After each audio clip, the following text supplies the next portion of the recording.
Peace, everybody. Welcome back to Community Radio. Today is Thursday. I'm your host, Kim, and we are back with another great topic. On Tuesday, we started to discuss why Black women are so angry. And this was an attempt to try to get a dialogue going between men and women to try to heal some of the relationship problems that we have.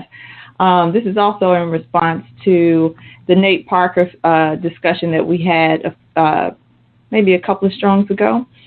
And there were a lot of comments, a lot of rude comments left under the videos by women who sounded very angry. So I asked the question and gave the women the opportunity to try to voice some of what the problems were that they had with Black men. And this is also kind of touching on the territory of Black men going outside of the country to find other women, or maybe even dating outside of the race. Now, I've heard of these movements, men going their own way. I've seen many videos where Black men are just, completely fed up and they've decided to go to other countries or date outside the race. And I've recently seen a video that I believe it was Trick Daddy. Trick Daddy made a video where he said, voiced some of the same opinions, where he was saying that, Black women or whatever, I think he used a different word though, but he said, you better step your game up because the white women and the Hispanic women, they are, they're winning right now. If they ever learn how to fry chicken, y'all mess. These Spanish and these white hoes, they done start getting finer than a motherfucker. Y'all Black hoes better tighten up. I'm telling you. Tighten up. Y'all doing all that extra shit for nothing. You're not achieving nothing, bitch. You get your ass done, your titties done, and you're paying $150 to get your makeup done just to go to a local club, bitch. Tighten up, ho. These Spanish and these white hoes is getting very spiffy on y'all. They fuck around and learn how to fry chicken. You hoes is useless. So I think he meant it as a joke initially, but a lot of people got upset. And I've seen videos and videos and videos where people were just going off about this comment that was made. But the point is, and I don't think a lot of women are taking this seriously, is that for the most part, men are really tired and fed up with Americanized Black women, white women, other races, just this Americanized type of woman. And again, on Tuesday, we tried to give some of those women an opportunity to voice their opinions on that, but no one really called in. The women that did comment had some pretty decent comments. They weren't the ones that were leaving the crazy messages under the videos, that had all of the complaints. So none of those calls came in, and that's kind of what we wanted, but so that we could try to get to the bottom of it, because, even though there's a lot of hurt feelings and anger all around, men and women, we got to kind of try to fix the situation. That is, if you care to have a Black man. There were some comments left on the video where some women were saying, forget Black men, just date outside the race. You don't have to have a Black man. But there are some of us who still desire to be in a relationship with a Black man. So, again, we didn't get too many comments on it. And, we got a lot of comments from men. But I had to realize after I did that show that you have more people that are really kind of afraid, I think, to say something on this topic. There's a lot of fear around saying it. I even mentioned once in the show when I was doing a little research on this, some of the men in the videos that were hosting these shows, they had like helmets on, and all types of things disguising their faces, or either they were just even just not in the video, just trying to stay, anonymous kind of, and not show their faces. So there's kind of a fear there when it comes to voicing your opinions about some of these things. And so maybe if there's some men on the phone listening, make sure you press 1 or call in at 347-945-7680 and let us know. Tell us a little bit about what that fear is, or why you feel you have to kind of disguise yourself to even talk about this. And I've heard men say this, one reason is because it just, like black women or Americanized black women, let me clear myself up, they're just completely unpredictable, and you don't know what the backlash is going to be. And we kind of touched on some of those reasons, some more of those problems on Tuesday. I think I probably mentioned them more than anything because most of the men didn't really say a whole lot.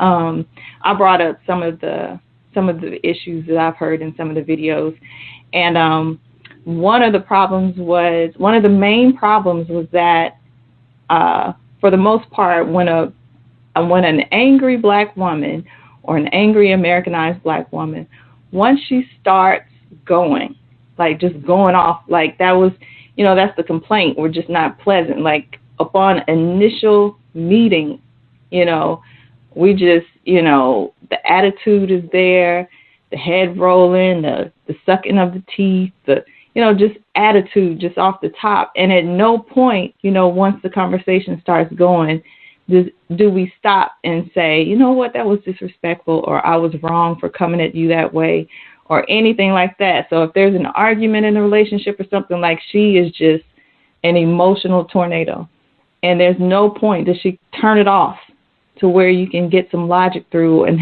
actually have a conversation. And I gave some examples of that, but that was just one of the complaints. And so I'm not going to do too much talking on this today. I really would prefer that the men would say something, because I did a lot of talking on Tuesday, for the women, and two other women. So this is a men's issue. I would prefer that other men would call in and tell us what the problems are instead of me speculating. So I'm going to go to 813 first. Someone has their hand up. Greetings. You're on Community Radio. Greetings, Sister Kim. Greetings, family. How you doing? I'm well. How are you? I'm well. It's a sunny day out here in Florida. Hold on, let me get you a parking space. But on Tuesday's show, I think, and I'll speak for myself, and I think most of the men are going to agree that we gave the Tuesday show was more of an opportunity for the females to voice their opinions, and I'm not here to bash women. I want to state that.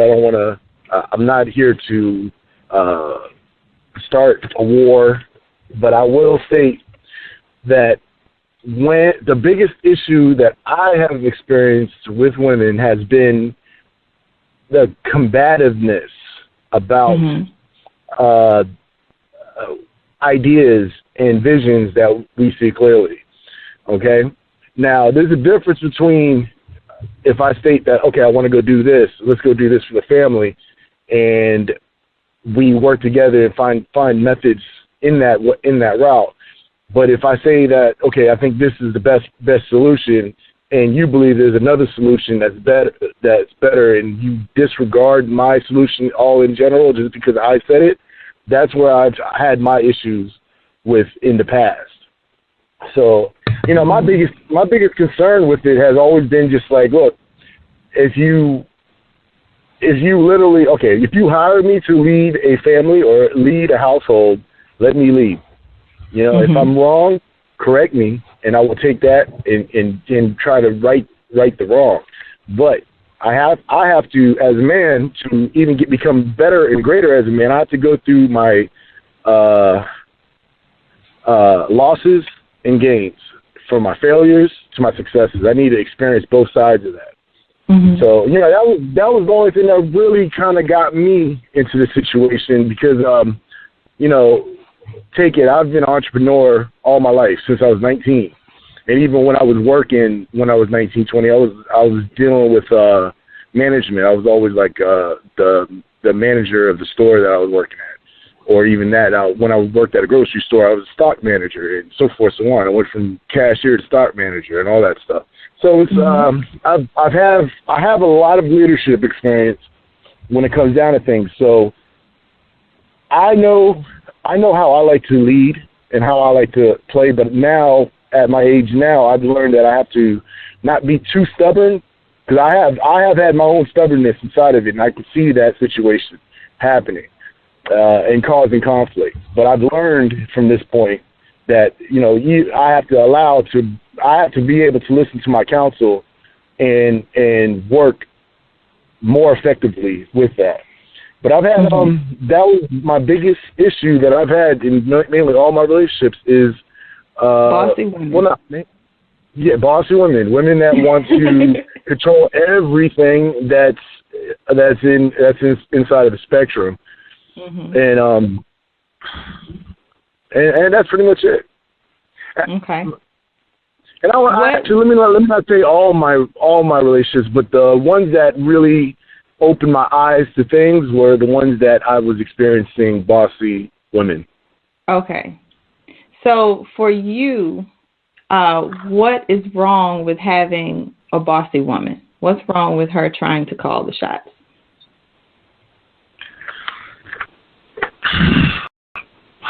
I know my perspective and the Anu perspective of what's wrong with that picture, but just from you and from your own culture and your own experience, what's wrong with a woman trying to call the shots all the time?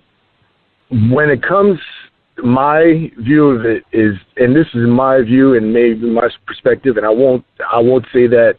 I'm going to try to be as direct as I can, because I'm very unclear on how this will work. But in my perspective, my opinion, is that when women lead a certain way or lead in that bossy manner, you have to deal with a lot of chaos that comes behind that. And that meaning, for example, that if you're leading me into a direction into a company, a financial situation, you lead into dealing with another client, maybe it might be a male, and the male has stated his intent to the female. I've seen that turn around where I would be the one that would pay the price or consequence from the male that she was dealing with overpowering or moving forward past what we were supposed to make or what we were supposed to provide for this person. And I don't know if that's clear. I want to be more clear where I believe that when the intelligence of a woman is directed into a certain point and supports the intent of the man going to do that, we connect better and we have better solutions to the problems. Because usually it's just like, for example, for when a woman goes to a crooked mechanic, he charges the woman $2,000 where if the man went there and said, "Yo, look, I got this problem. I know it's coming from this side. I see what's going on this control arm. I've seen this over here. This is the price that I've seen the control arm. How much you going to charge me for labor?" You know what I'm saying? Mm-hmm. So I've seen that situation where if I let someone else lead me, I would have paid $2,000. A female lead me, I would have paid $2,000 for something that I could have paid $200. So are you saying that women just aren't as worldly or aren't as, I don't want to say intelligent because I know some people will get upset, but don't have as much information just about certain things as a man does? And when we try to take control, a lot of times we cause more problems than actually fixing the problem. Out of my experience of working with bossy women, that was not the case, dealing with bossy women, because they are doing the things that I would do to make sure that I don't have to pay top dollar, the full price or full the most expensive price to get something repaired. Okay, so they knew what they were doing. Right. Now, one of the things that I do recognize is that if something comes up and I'm looking at a price that says, or if I'm looking at a decision that's costing me more, and my counsel comes up and says, yes, I can get this, we can get this done cheaper. Look at this place. And then I take that information and go call or contact with that person and then get the situation even better. For me, that's work. That's good work. But let's say if I'm already negotiating a deal with somebody and I'm looking at this and I wasn't informed about anything that was happening, and they went and committed a contract into something, then that means you just took me out of the whole equation. Okay. You just took me out of the whole equation, and you wanted to go do something literally by yourself for us. And that's where I had the problems with, that was like more of the description of how I had problems with it. Like, you can't just make a decision for the household without even informing the household and thinking that you're making the best decision for the household. Okay, so you see your mate as someone that can counsel you, or someone that you can share direction with, like they're allowed to lead as well. Because you said if I speak to her or get counsel from her and this, that, the other. So do you see yourselves as equal, or is she equally? Does she equally have power when it comes to making decisions? I don't think that we, as a compliment, should say yes to anything until the compliments have agreed. You know what I'm saying? And I think with me as being the man at the time, from where I'm at here at 39 years old, I believe that I should make sure that once we get all the information in and we work together to find the information, that I make the decision, let's go forward at this time. But probably in the past, and that's probably one of the reasons why those situations didn't work out good, is because I put that equally matched, equally yoked type situation in the place, and that allowed the bossy part to try to overcome the other, instead of looking at it as an equal share.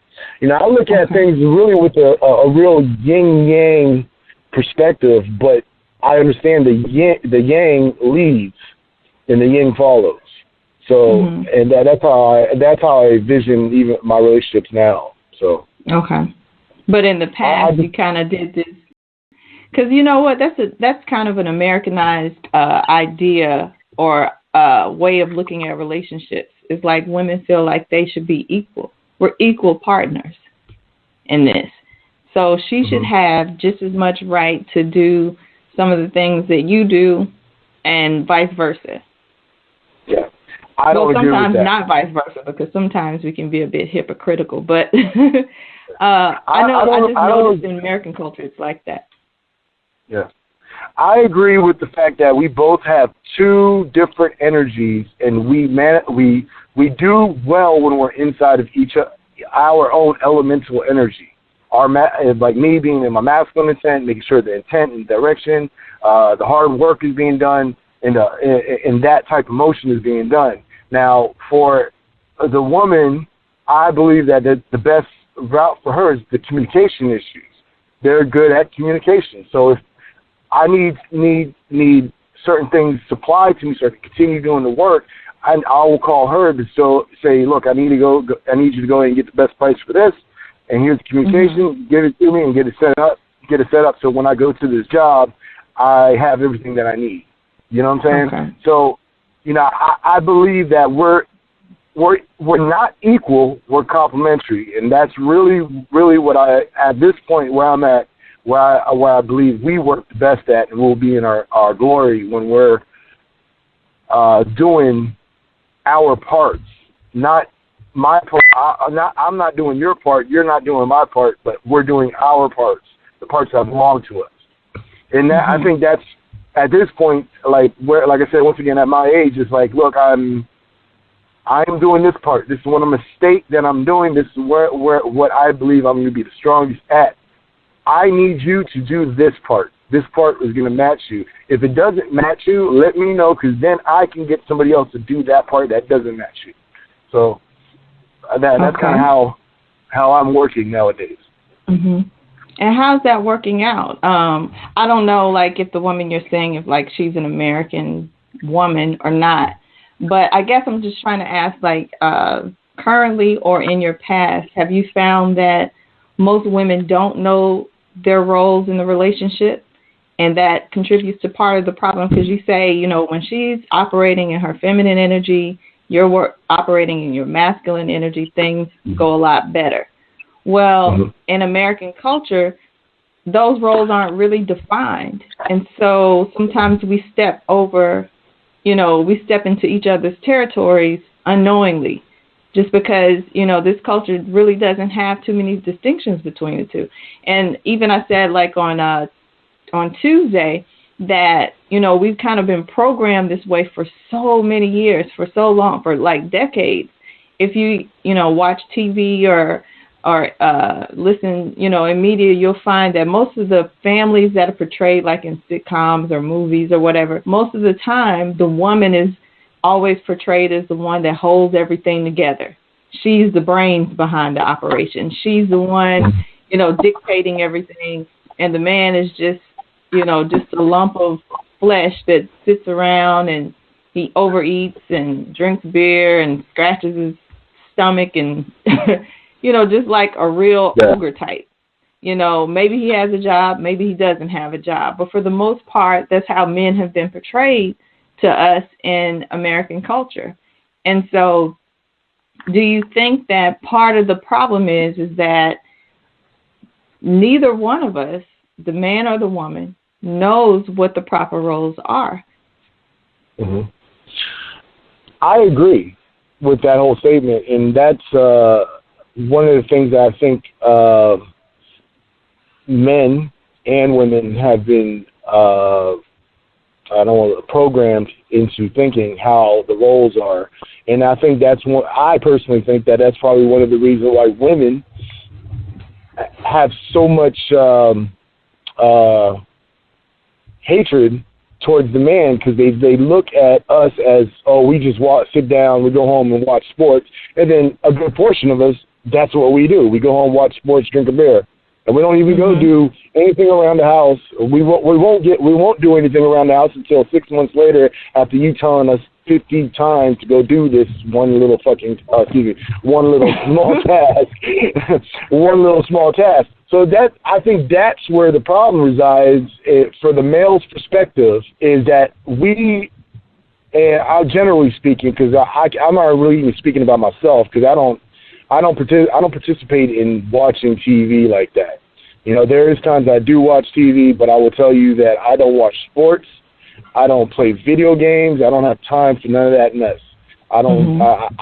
If I waste time, I'm gonna be sitting in front of my keyboard making some music. That's what I would do. But that's my belief. But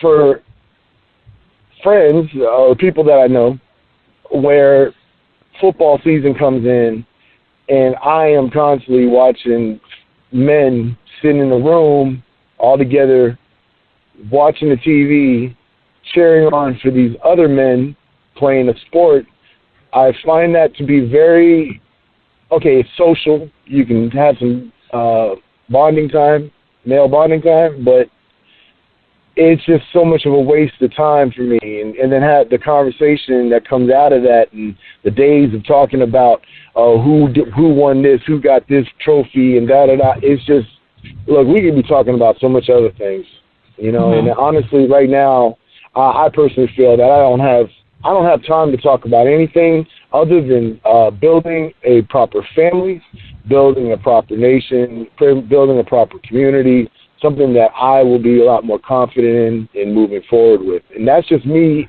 being at this age and being at this perspective of where I'm at now. Okay.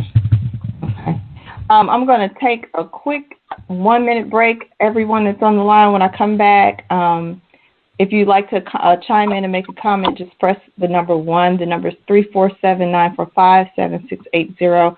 I'm going to play a quick commercial real quick, and I will be right back.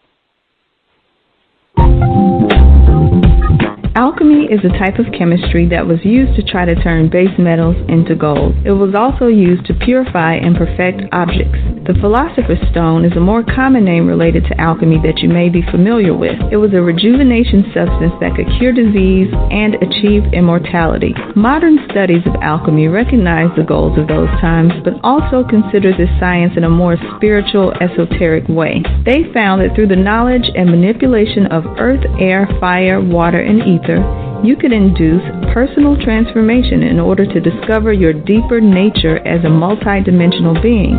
In Sedulu House's Alchemy class-based webinar, I discuss the history of alchemy and its components and show you how to make your own elixirs so that you'll be able to aid in your spiritual transformation and journey to the soul. To sign up for this class, go to seduluhouse.com/store.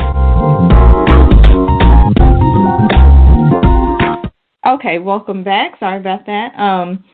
We are talking about men who are fed up with Americanized women, and some of the problems that we have with each other in relationships. And I really think that it boils down to a matter of, again, American culture. Because for the most part, from the videos that I've seen and from a lot of comments from men, they say that when they go to other countries, Black women, white women, Hispanic women, whatever the race is or the ethnic group is, they find that those women don't have the same problems as we do here in the States. And so it's really an issue of culture. And so before I went to the commercial, I was just saying how, this is even displayed in just our media, like television shows, movies, things like that, where women are always looked at as being the leader. And so from an Anu perspective, we know that women take direction from the man. So I think that a lot of the problems that we have comes from us just not knowing the roles and being raised in a culture where those roles are not taught. I know, just from early on, I've seen like different celebrities and things who have kind of been heralded for, their children just not identifying with any type of gender. That's the thing now. Everybody is genderless.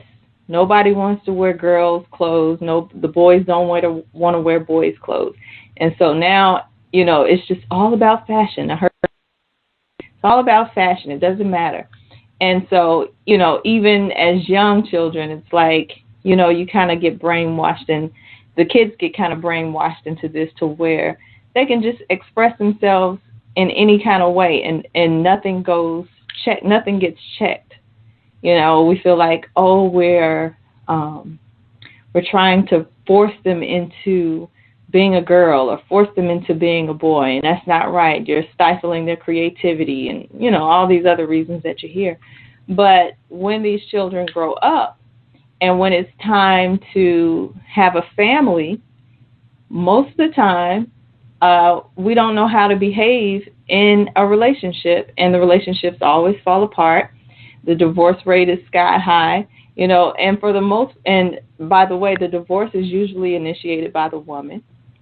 And it's just because I feel like most women don't know their roles in the relationship, and men are just not going to argue or fight or compete with another or compete with a woman. It's like either you're going to be a woman or you're going to be a man. If you're going to be a man, then most of the time they will respond to you like a man. And there is where the problem comes in, because then women don't realize, when they're behaving like a man's going to treat you as if you're a man. And you're expecting him to treat you as a woman, but you're not acting like a woman. So, like I said, on Tuesday, we kind of talked about, I tried to give the women an opportunity to voice some of their anger, to talk about why they're so angry and why they're so frustrated with men. And we didn't get a whole lot of comments from the women. We got, like I said, a lot of comments under the videos, afterwards, but not a whole lot of people called in to, I ain't gonna say people, but not a lot of women called in to talk about it on the show. And so I found that to be a big cowardice, but, that's how it goes. One of the comments that was left, and let me see if I can find it really quick. I'll just read it to you. And like I said, it led to just another woman responding in a way that was so disrespectful. This was under the video where we talked about Nate Parker and Birth of a Nation, and the whole thing was his rape charges and him, having a non-black wife. And so John Doe says, well, black women started to boycott this movie about black history when they found out his wife is white. Then dig into his past to find something to use against him. Now, the movie got very poor reviews, and now the black director that wants to make a movie about black history will have an uphill battle. His white wife was there for him when he was broke and had nothing. Most of you black women don't want nothing to do with him then, but now that he's making good money, and now you want to move in his castle he built with his white wife. Now all of you black women are going after the actor in Luke Cage because his wife is white. Same thing. She was with him through college and when he was broke. Black women was nowhere to be found, but now that he has money, all of you coming after him like rats, thinking that he owe you just because you're a black woman. Think he should date you because you're a black woman. Talking about self-entitlement at its best. Why should he push that white woman aside and that helped build his castle? Most of you black women bashed black men during the 70s through the 90s saying you don't need a man. Black men are not, etc. Since most of you black women told us we're not, and keep us down, made us feel like we're not, So we went to someone else who made us feel wanted, treated like a man, and willing to build castles with us. Brian Banks, I don't know who that is, had his future playing college football, I guess it's football, and free college, plus a chance to play for the NFL. He would have made millions, but it was all taken away from him by the lies of a black woman. He had to do 5 years in jail. The judge and his lawyer were black women. When he got out of jail, he was put on probation and put on the sex offenders list. Then he had to, wear a tracking device on his leg. Then that lying black, had the guts to contact him on Facebook and try to be friends with him again, while most of the black women never supported him, never believed him. Plus, the black women wanted his head. The only people that helped prove his innocence was his high school friend, a black man, and his father, who was a private investigator. His black mother and his white girlfriend who believed in him and knew he was a good man. Now he's married that white woman. Black women everywhere got pissed at him for doing this. Well, you all should be mad at yourself and hunt that black, that done this to this man down and drag her blank on the spot for her actions. I married an Asian woman, and she's given me 2 great kids. I have no drama, and she's helped me build our castle that we live in now. You dumb black women joined the white feminist movement, which was never meant for you. Black women were tricked by the CIA and FBI with the help of a white woman that worked for them. Black men never had any power to oppress anyone. We were fighting for our rights. Black women ran away from the civil rights movement for the white feminist movement. A black woman stabbed Martin Luther King Jr. before. The other day, the day you joined that movement is the day you sold out and destroyed the black communities and family units. Black family units used to be stronger than the white ones. You all messed it up, he said, use another word, and you want us to come back after you set the house on fire in front of our faces. He said some more things, I'm not going to say. You betrayed us for weeds, welfare, Section 8 housing, and child support checks. Black women, you created this, storm and made your own beds. Now you have to sleep in them. Sweet dreams. So that was one of the longer comments that was left on the video, but he expressed a lot in that comment.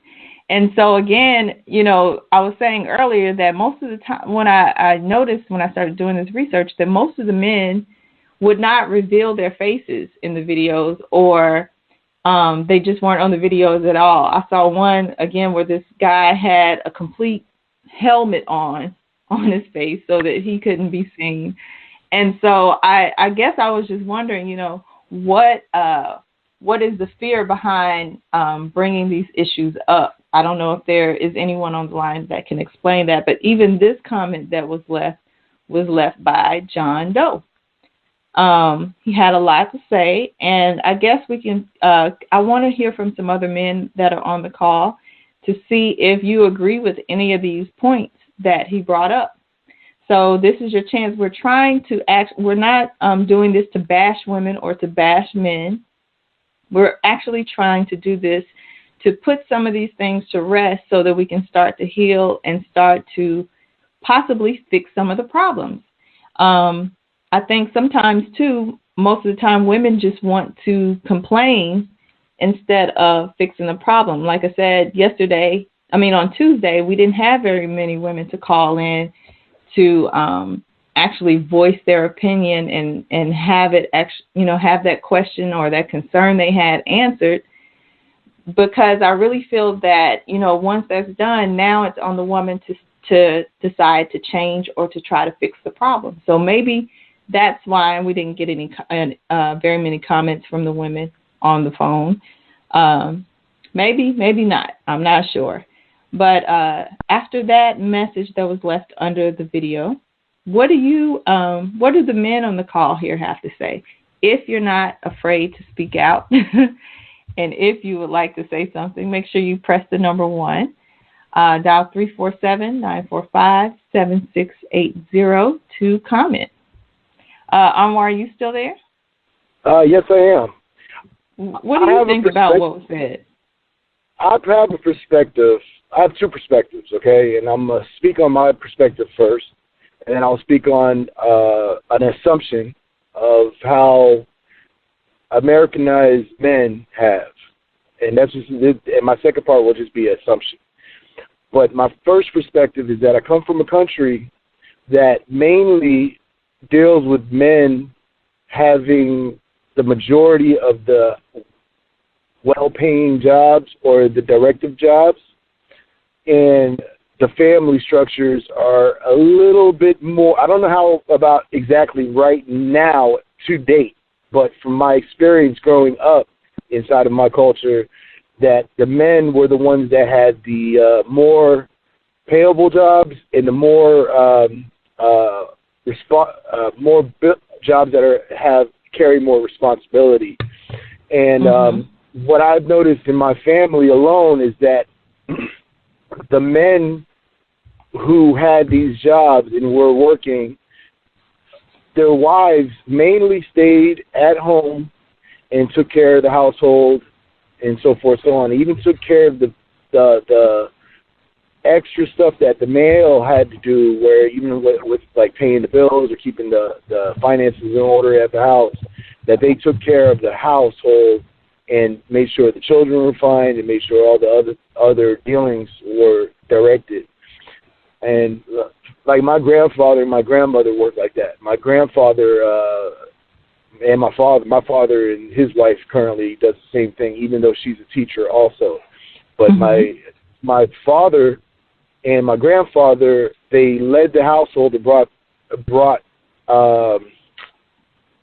the necessities, the provisions that was needed for the household to keep moving. Now, within that, my grandfather had 13 sons and daughters. My father has 5. Five. I got to keep in up to date with my dad. But my dad has 5 children. I have 4 sisters, and I'm the only son. So, and I've seen my dad provide and bring provisions for all of his children up to this date, where he's retired now and still has a child that's under 18 that have to be provided for with college and everything. So my dad has made his money and made sure that all his children are being provided for, and dealing with all the wives that he has accumulated through time, and he has always taken care of all the provisions that everyone needed. So with my example, when it came down to it, I find that households work better when the male is actually being able to provide. And for the family members, there's a couple family members that are single, and they were single all the way up to the day that they died. And I found that their households were more of a wreck than my father's, even though my father had different wives, different countries, and different households. So, and when I say wife, I'm not saying married. I'm just saying that he had children with these women, and he took care of the children and the women to make sure the children were being raised in a proper environment. So that's the example that I lead, especially inside of my life right now, because I find similarities to how my dad structured his life and how I structure my life to a certain degree at this point. And it took me a long time to realize what he really, how well he did to do the things that he did and the circumstances that he has. So that's one of the lights that he gave me.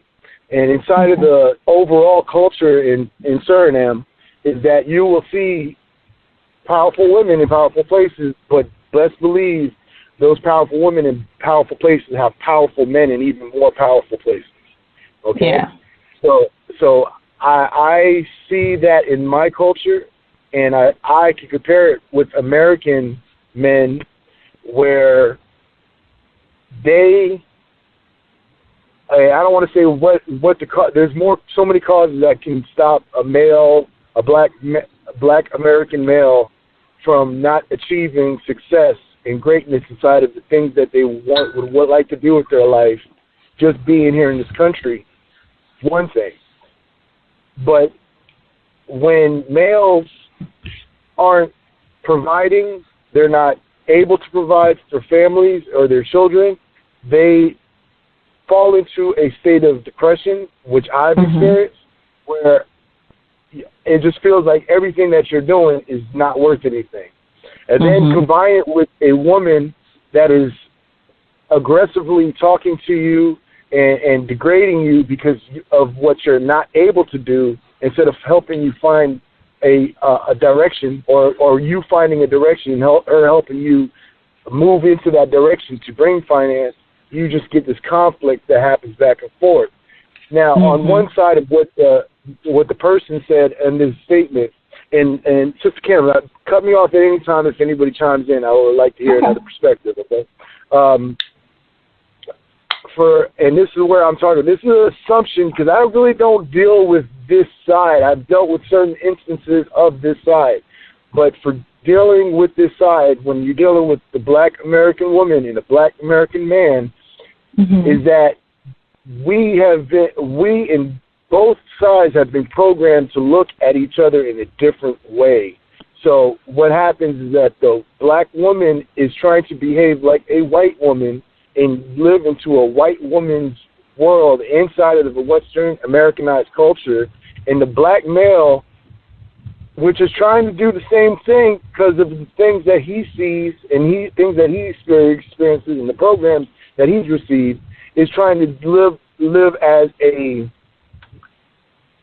I won't say white male, but more of a powerful male with money, with jewels, with cars, with all the other materialistic hish that we think about. And when we look at the black woman and see that every time we get in a relationship with them, we get verbally abused, physically abused, no support being given in the house, being denied of things that lovers should be able to have within each other, or even just feeling love in the house. Yeah. I believe that that's what makes black men feel like, okay, you know what, let me go to another race. Somebody. And where I can get somebody. Let me go to somebody else other than this type of woman, and let me see if I can get something better than what I have, because this is horrible. Now, on the other side, on the reverse side, looking at the male, coming from a male's perspective of the woman, is that the women, they truthfully believe that we want this type of woman. And they do everything, and we spoke on this in the past too, is that they do everything to dress up like a certain type of woman that really we don't want. You know what I'm saying? We do not want, me personally, I do not want a woman that's constantly wearing weaves, that's wearing a whole bunch of makeup, worrying about how thin she is, how big her butt is, or how long her eyelashes is. I'm not worried about a woman like that. I don't want a woman like that, me personally. Okay. I want a woman that, and I will say this for me, is that I want a woman that if I have an intellectual conversation, that she can gain wisdom from it and give me more information to make our wisdom even become greater. So okay. So I'm gonna and that's just to respond to something you said just about the work thing, jobs, and men trying to find jobs and things.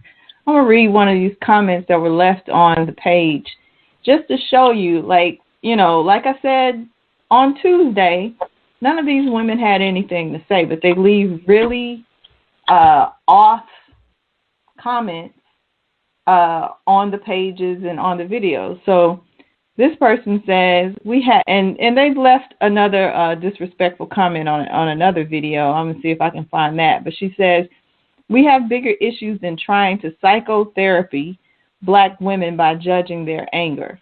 Why can't black men come up and find decent jobs? The white man, they say. LOL. So again, here we go. It's like, first, that another problem that black men say, or that men say they have with women, is just deflection. And this was a prime example of it. Like, that is the topic. That is what we're speaking about. Can you comment on that? And instead of dealing with that particular issue and trying to find a solution, she shifts the whole conversation and blames it on men and says, well, why can't y'all find a job? I can just hear it in my head. Like that's how it went. This same person left another, crazy comment on a video. And that's how it goes when you try to actually have a conversation about some of these things and actually try to solve some of these problems. So I just wanted to share that real quick. I'm going to bring in, I think this is Chief on the line. He wants to say something. Greetings, Chief. Hey, peace. Greetings, everyone. Peace. Greetings, Chief. Hey, peace, brother. Yeah, actually, the contribution I was going to lend, Brother Anwar said it like right after I hit the number one. So, okay. Yes, I'll just highlight what he said. I'll reiterate it so I can re-emphasize his point. He said that you have black women who want to live like white women and black men who want to live like white men, or like he said, more powerful men, which in this country are white men. But it's also Asian men. It's also Indian men. So that's actually the root of all of this. If we were to look at one solution or one source of the issue, you're looking at, because the subject for today's show is why are black men angry? Is that what it is? Okay. Yeah. All right. So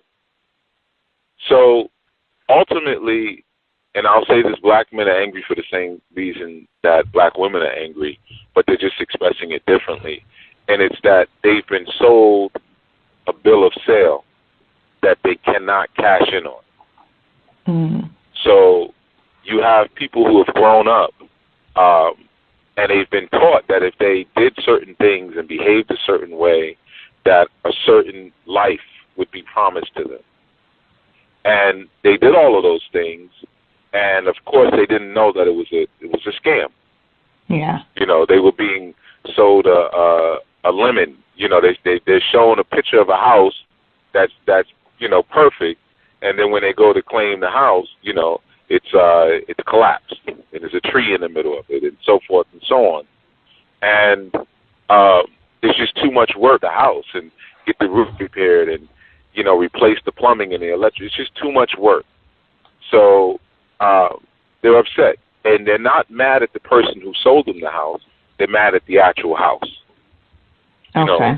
So that's ultimately what the problem is. Individuals have had a strong buy-in to a certain culture that does not work for them. It doesn't work for anyone. It's a fantasy. And, you know, as far as the black, because this show's about black men, you know, one of the problems with black men is that they haven't stepped outside of the fantasy. You know, again, it's the religious thing. Keep doing something that doesn't work just because we're just going to keep doing it. And those who have figured out, well, you know what? I'm unhappy, but I find that when I'm spending time with this European woman or this Asian woman or this Indian woman or this whatever woman, I feel better about myself. So they go and do that, and that's the end of that. Now, depending on what you want to do in life, there's nothing wrong with that. There's nothing wrong. You know, people are allowed to have that, especially if they've been through hell. You know, sometimes you got to know when to come off the battlefield. You know, and you may do some excellent work, you know, in terms of your relationships and fighting and battling. And then there comes a time where it's okay, I put my time in. I can step back. It's almost like when you have artists whose work in their later lives is whack. You know, you know, like if Stevie Wonder puts out a horrible album. What's that? I said Prince just popped into my head. Yeah, I didn't want to say it because he was dead, so I was stumbling around for. I was going to say Prince, but that's why I picked Stevie. I was like, well, I'll pick on the blind guy. But like that's any better, right? No, don't pick that one, pick the blind one. But if he puts out something that's whack, you know, it's like, well, you know, but we still have songs in the key of life and Musicarium, and you know, he's allowed to at this point. He's allowed to digress into some other things. You know, so sometimes our anger that we have is misdirected, and that's a part of the deflection. And the anger that men have, they need to take that energy and learn the game. You know, bottom line is the way that we relate to women is wrong. You know, but people don't even have a clue that it's off. The way that women are relating to men is completely off. It doesn't work. There's nothing about it that's healthy. And I'll give you an example or just an idea to implant. If you were to recognize that right now, as melanin-dominant people, we are in the middle of a war, a social, cultural, racial, and economic war. And our culture has become a wasteland. You know, it's like we're basically, like I always use the Mad Max and analogy when I'm speaking, like we're like road warriors, you know, or wild cowboys in the Wild West. There is no structure. There is no culture. There is really no government for us.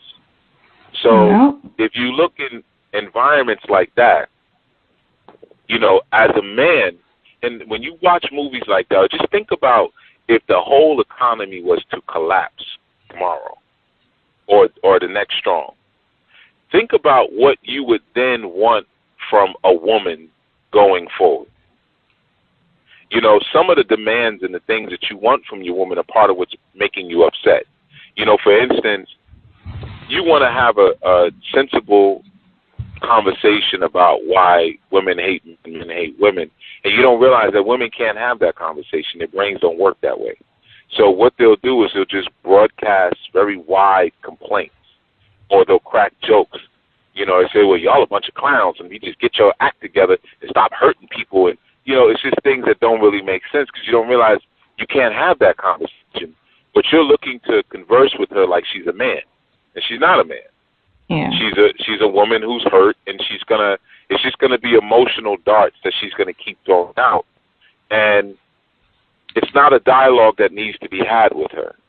If again, look, if the economy crashed tomorrow and men had to grow food and all of these vegetarians running around had to now, these peaceful Hotep brothers had to now pick up a gun or a knife or a bow and arrow and go kill some deer or kill your neighbor's dog to eat and feed your family, your beloved cat or squirrel or whatever, if you had to do this to survive, and maybe you even had to take on a nomadic lifestyle for survival purposes and, to find food and just to move around, what would your purpose then be for a woman?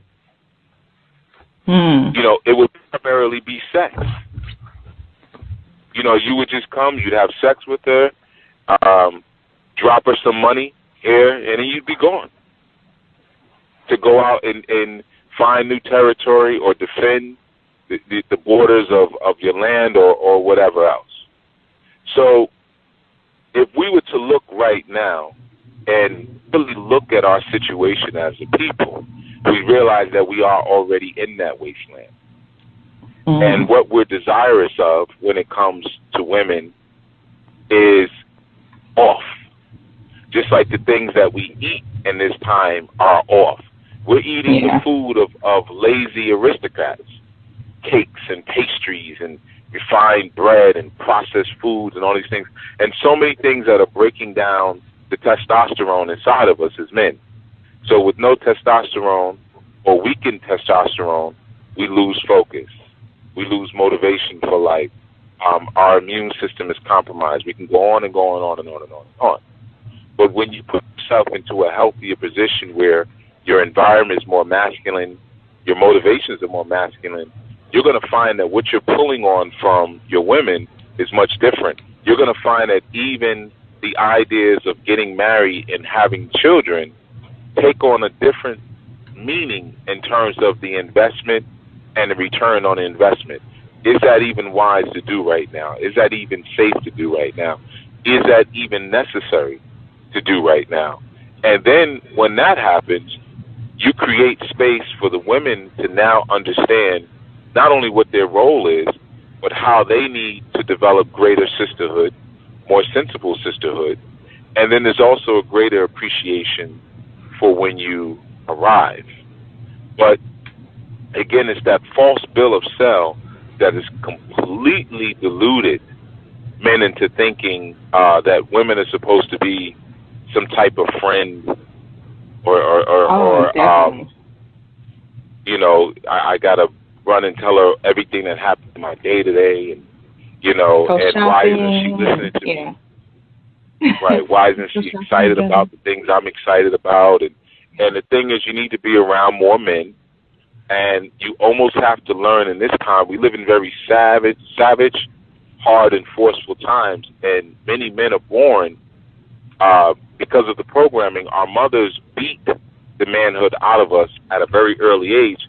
Before we even know that the programming exists, it already started.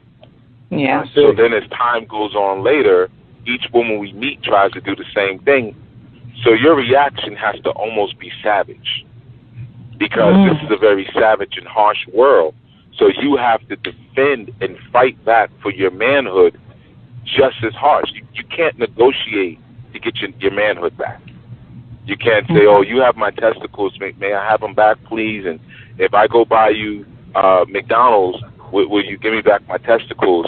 You have to, you have to be very hard and savage defending your manhood and maintaining it, whether that be from your mother, your aunties, your grandmothers, your sisters, whomever, because your very survival depends on it. Because, again, what if there is an economic crash next month or next year, and all your testosterone has been beaten out of you, and you sitting around still chewing on tofu and spirulina, walking around barefoot?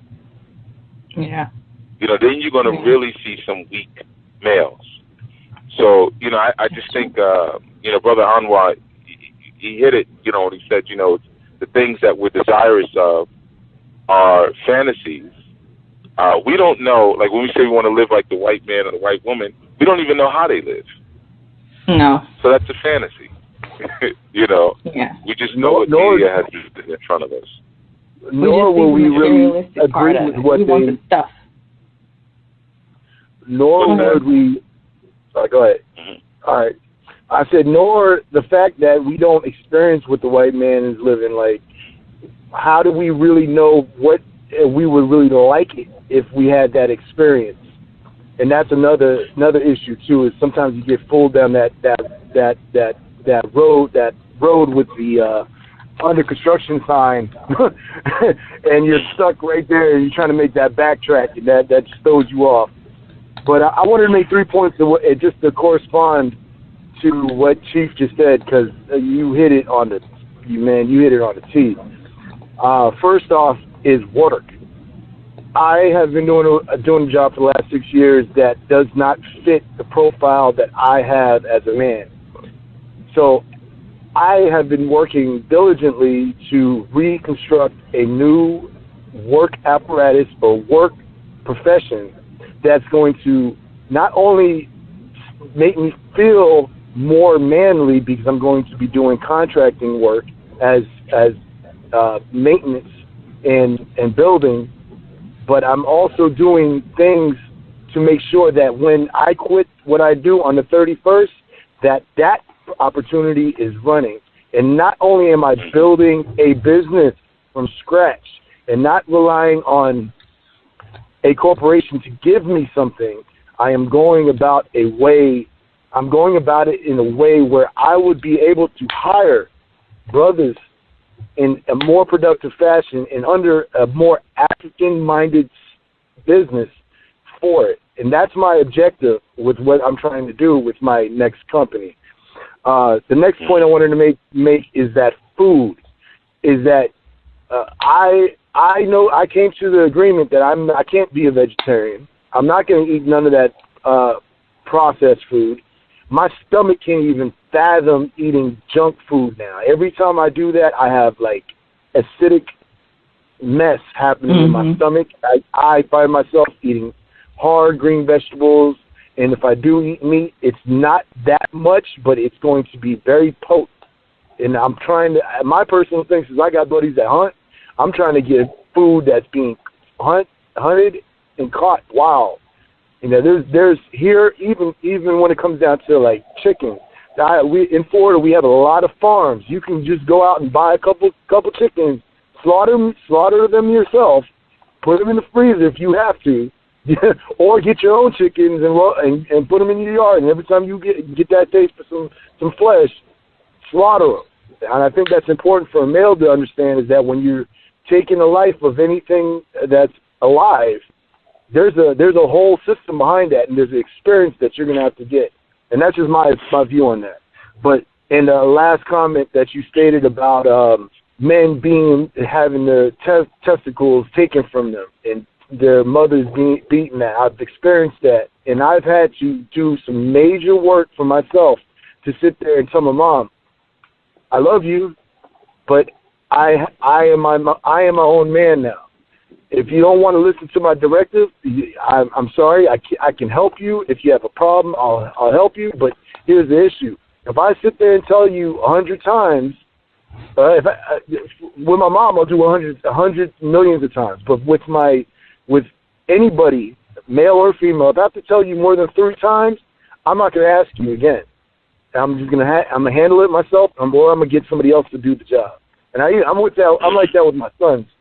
And definitely my oldest son, because I think he's going through an experience that I went through with my mother, and probably not the same way. My mother was, and I commented on this last time. I don't want to talk too much about it, but my mother has a very European mind state of how men are supposed to be raised, and aggressiveness that men need to be into, and she correlated that with how we were disciplined and how I was disciplined. And at my age now, knowing that I have 2 sons, I don't literally have to touch my children whatsoever.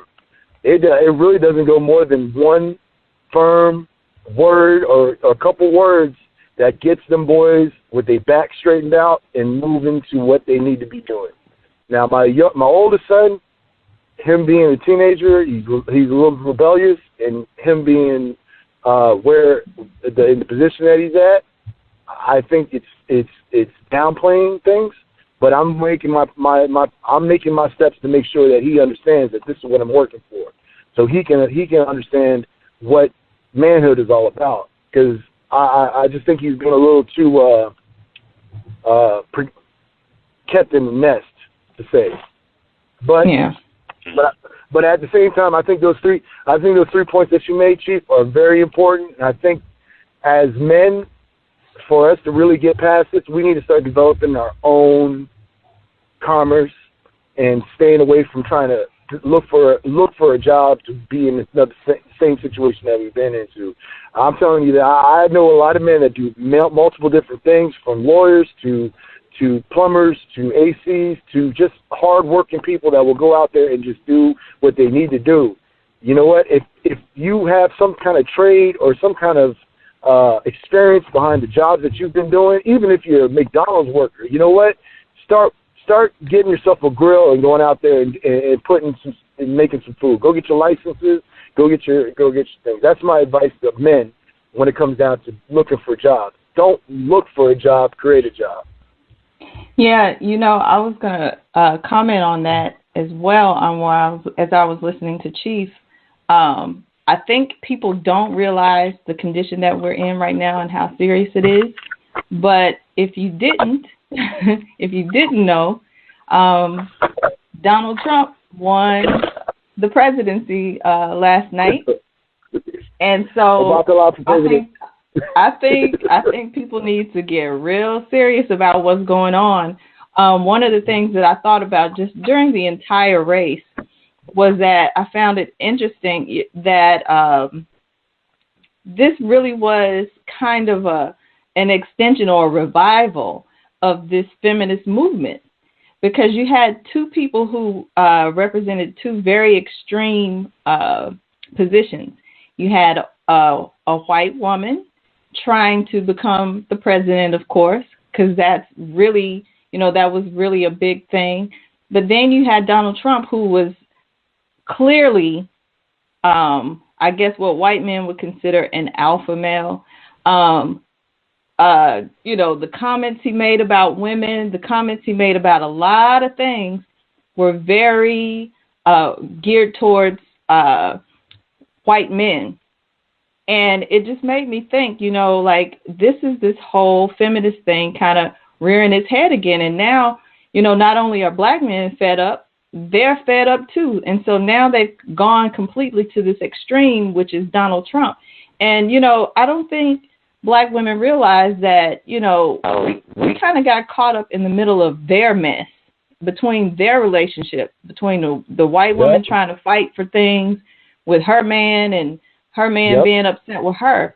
Because, think about it, this country, their women didn't even get the right to vote until like the 1900s.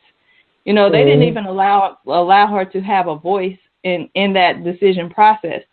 So they were running things for quite some time before they would even allow the women to vote. And just to think, neither candidate had anything to say about black people, melanated people, or anything else. This, to me, was just clearly a race about feminism and about white men regaining their power. I don't know if anybody else saw it as that, but another thing that I saw was that, I just thought, how many people in their homes, like, even if some women wanted to vote for white women, wanted to vote for Hillary Clinton, would their husbands really even allow that? Because if you know the history of the relationship between those two, and I'm talking about white men and white women, they're not going to take direction from their woman at all, under no circumstances. That's not going to happen. They're not going to allow a woman to run this country. And I think maybe a lot of the votes that he got came from men and their families, people in their family, being directed to say, look, you're not voting for this woman. Like, there's no way that I'm going to allow a woman to run this country. You know, so again, I think we kind of got caught up in between this because I saw a lot of people making comments about this. And my question was, what difference does it matter who the slave master is? You're still on the plantation. None of them, neither one have your best interest or any of your interests at heart at all. So I just thought that was interesting. But yeah, I think, like Chief said, it's crunch time now. Like, you're going to have to do something because I just don't see it's been crunch time. Mm-hmm. It's not crunch time because of Donald Trump. Donald Trump has nothing to do with anything, and I don't vote because I'm not going to invest myself into this system. I'd be an idiot to do that, and I don't care who's listening and says, you keep that nonsense to yourself. Right. There's a deeper meaning behind casting your vote. There's a deeper, it's like doing a ritual. And there's certain spirits that I'm going to give energy and certain ones that I'm not. Mm-hmm. But aside from that, I don't want a woman running this country. Right. I don't, and not that the president even runs the country. I don't want a woman as the head. That's backwards. Mm-hmm. How are you going to put the body as the head? Doesn't work. You know, so it's there's also a restoration of balance. Now you have to look at it from the European male's perspective. You know, he's saying, well, listen, okay, we put the black guy and his wife in office. Mm-hmm. We took a hit on that. And but we needed to do that because we needed the spirits to be kind to us because they were getting ready to wipe us out. So we needed to put Shango back on the throne to say, no, I got these people covered. Leave them alone, which is a part of him being mixed. That was a protection tactic. That was clear as day. And maybe one day I'll break that down in a show. But, you know, when you talk about the mothership returning and things like that, you got to understand who the mothership is coming for. And what the mothership is also coming to do. This is why whenever you watch these alien movies, they always come back tearing people up. Yeah. You know, so now we have to restore the balance again. This again as a European male thinking. Restoring the balance is not putting a woman at the head. I got to restore the balance by putting a European man, and in fact, a barbaric and savage European man who represents all of what America is. You know, I have to put him back on the throne. Right. So if I was a European man, I would do no different. They did the right thing. They put the right man got the job. Now, if you're invested in this country and you say, how could you say that he's running our country? This ain't my damn country. This isn't my country. Okay? Yeah. These are not my politics. This is not my government. Right. So I'm speaking strictly as an outsider. Okay, and as an outsider, I'm looking at them saying, yeah, you guys did the right thing. That's what you're supposed to do. You know, this is all chess. But a lot of times, it goes back again, you know, we're speaking about, because I don't want to get off to the Donald Trump thing, but we're speaking about what makes the men so angry. You know, a lot of times it's because they don't understand their own politics. They're invested in the wrong things. And, you know, they're really soft. And their softness is not standing in the face of those who are calculating and who are doing what they're supposed to do. They don't know how to step away from their pursuits of sensuality. Their sensual pursuits of bringing them nothing but distress. You know, and like Anwar said, which is good, like he said, I'm getting a job that's going to make me feel more manly because I'm doing more manly things. I'm working with my hands, and I'm fixing things. Well, fixing things, you know, maintenance, of course, but it's fixing. You know, it sends out a certain vibratory tone. You know, when you're fixing something, even more so than when you're managing something, because women are designed to be managers. Your manager is supposed to be a woman. You know, she manages systems that have already been put in place, that have already been built and created. She's good at strengthening them, anchoring them, and keeping them moving. You know, so again, it kind of just goes down to, you know, and again, I'm just talking from a hard male perspective, and I decided even a few months back, I'm going to start doing a series for men, but I don't think I'm going to put it on this YouTube channel because the stuff I'm going to be talking about is probably just a little bit too raw for, you know, public. So, you know, people can come and listen to it if they want to. But, you know, the bottom line is men have to start moving into a more stern, firm, and barbaric space. And the truth is, that's what the women want anyway. There's a reason that these women, like part of the anger a lot of men talk about is how the women will pass over good guys to go to the thug. Right. But and that's something that you just have to understand about the feminine psychology. You can sit there and whine all you want, but you got to understand that if for the 100% of the men that are out there, women are attracted to only 10% out of the hundreds of men that are out there. So you keep sitting there thinking, well, I'm a good guy, and I went to Walmart and got me a nice clean plaid shirt and this and that, and why didn't she call me back? Why did she flake out on me and this and that? But you don't understand that she only wants, when you go into high school, all of the girls just like 5 of the guys or 6 of the guys, whether they're the guys on the football team, the guys on the basketball team, they all have a crush on just 10 of the guys in the school. So that's where a lot of men, you guys got to start learning about hypergamy. And you got to start learning about how women, they choose up in a very strong way. So women, they want a rich man. They want a sexy man who's got abs like, Tyrese. And they want a man who can sing like Trey Songz and, who can dance but who's sensitive and who's also thugged out and gangsta at the same time. That's the practice of hypergamy. And the thing is, at a certain age, women have a value that we don't understand. But we also don't understand, or you guys don't understand, because I get it. I'm not having a problem at all keeping my women in check and keeping my stuff tight. But for those of you who are having trouble putting that proper hand down and doing what you're supposed to do, because no one has ever really put you up on game. Your daddy didn't know game. His daddy didn't know game.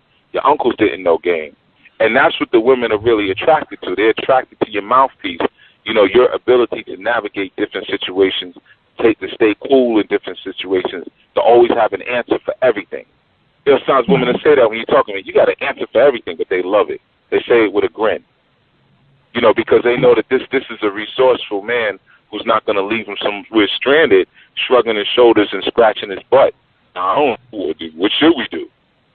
Right. So a lot of times you guys are not putting yourselves up on the proper game, and then you're losing hope. You're not understanding that. Like, even a lot of you're angry because you got married too young. That's another common thing. You get married at 25, 30 years old, not understanding that a man doesn't really hit his prime until he hits 42. And at 40, 42, you can still knock a 25-year-old or a 24-year-old. Or what all men really want, in all honesty, you really want a 19-year-old. You want a 19, 20-year-old. Let's be honest.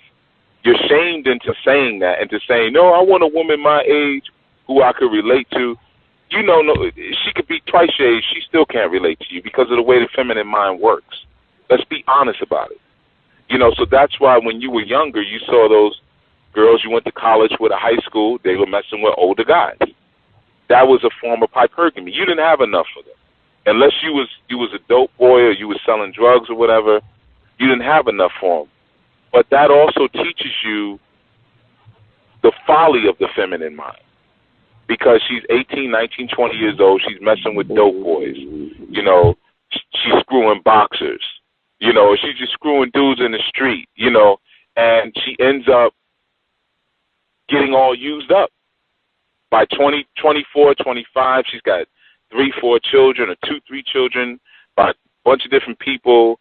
Everything's drooping and saggy when it shouldn't be droopy and saggy yet, but she's still trying to make that demand of the American dream on you.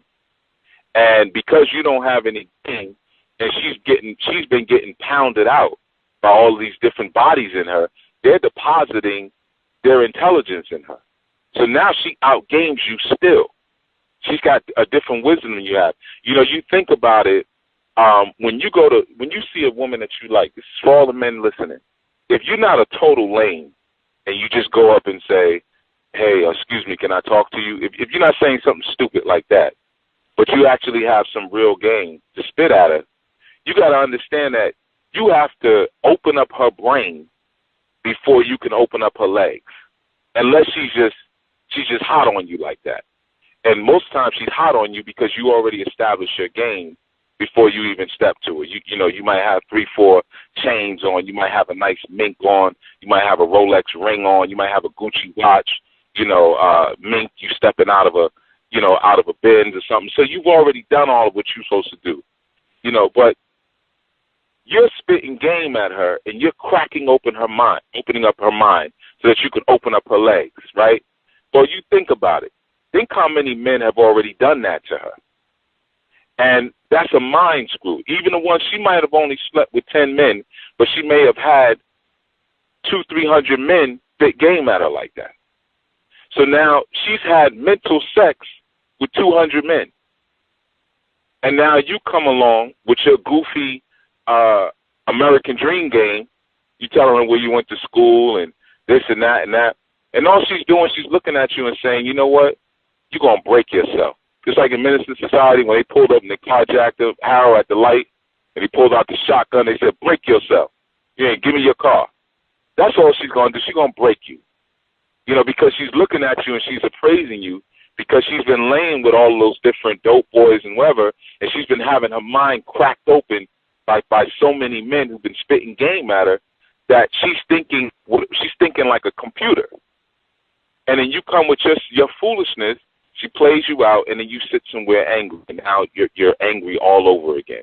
But it's because you're not understanding the rules of the game. You're not understanding when you really were supposed to snatch her up. You know, you're supposed to have yourself established because women are attractive to established men. You know, you might be in your mid-30s or late 30s or early 40s. You're established now. Now you can go spit game at that 20, 21-year-old. Now you can do that. You know, so a lot of times some of you guys are guilted into situations that you know good and well you don't even want to be in. You get married out of guilt. You pick the wrong women out of guilt. You know, and then you start to believe that the crappy standards that are presented to you are what should be. You know, sometimes I see some women, they look like me. Their body, they look like me in a dress. You know, and still try to get with certain men or whatever, and not even thinking twice about. I'm going to go to another call. I think Chief dropped. I'm going to go to 754. Greetings, you're on Community Radio. Can you hear me? 754. 754. Okay. I'm going to go to 443. Greetings. Greetings. Tasha. Peace, Tasha. I just chimed in to tell Chief that I could hear him. Yeah, I was trying to say it too, but I don't think he heard me. Oh, man. Okay, Well, great show, y'all. Yeah, so far so good. We're going to see if some other men come in. I'm trying to pick up 754. Let me see. I think Chief dialed back in. Chief, Okay. Are you there? Yeah, I'm here. I'm sorry. I didn't realize my phone cut off. You said you were able to hear me? Yeah, we could still hear you. Oh, okay. I guess y'all were responding slow. But, yeah, so all I'm just saying is a lot of times you guys are getting frustrated because you don't realize how developed that female's mind already is or how cracked open it's already been. And if you come in with some weak, low-level game, you know, she just sees you as she's a shark and you just blood in the water. You know, and then you walk away pouting and frustrated. And instead of saying, okay, man, no problem. All right, let me go back and sharpen up my tools. Let me go sharpen up my game. And sometimes you got to step your game down. You know, you got to pull back and get yourself together. You know, if you feel insecure about being fat, you know, go do some push-ups. Go on a fast. You know, get a gym membership and meet some people. Start playing ball again, doing the things that you enjoy. If you feel insecure about your finances, get your finances a little bit better, you know, or you got some raggedy rundown shoes, you know, or you got a Mickey Mouse watch on. You know, whatever the things are, whatever's broke, fix it. That's the bottom line. Whatever's broke, fix it. And then when you approach, again, your situation and your family with that level of confidence, it really doesn't even matter what you're saying. You know, you got all different kind of men. Some men are, me, myself, I'm very smooth, but I'm also very, very jagged at the same time. So I don't get frustrated by women because women pretty much do what I tell them to do. It's not a problem. When I see a woman I like, I say, come here. Come on, I'm like Billy Ocean. Get into my car. I make it real simple what it is that I want, and I put it out there confidently, and women appreciate and respect that. I'm not sitting there and, excuse me, can I talk? Can I get your number? Can we go out this Friday? No, none of that nonsense. This Friday I'm taking you out. So that's the thing, man. A lot of you guys have lost your confidence because the society has beaten it out of you. The programming has beaten it out of you, and that's the one thing, the main thing that smooths out the situations in your family and allows you access to more quality women is your confidence. And that's been shot to pieces. So there's really no hope for you until you get that back. You could talk all this stuff, but until you get that back, it's just not going to work. And you got to be yourself. You got to be true to yourself and what you are. You got to know how to speak. You got to understand psychology. And you got to understand the conversations that women want to have and the conversations they don't want to have.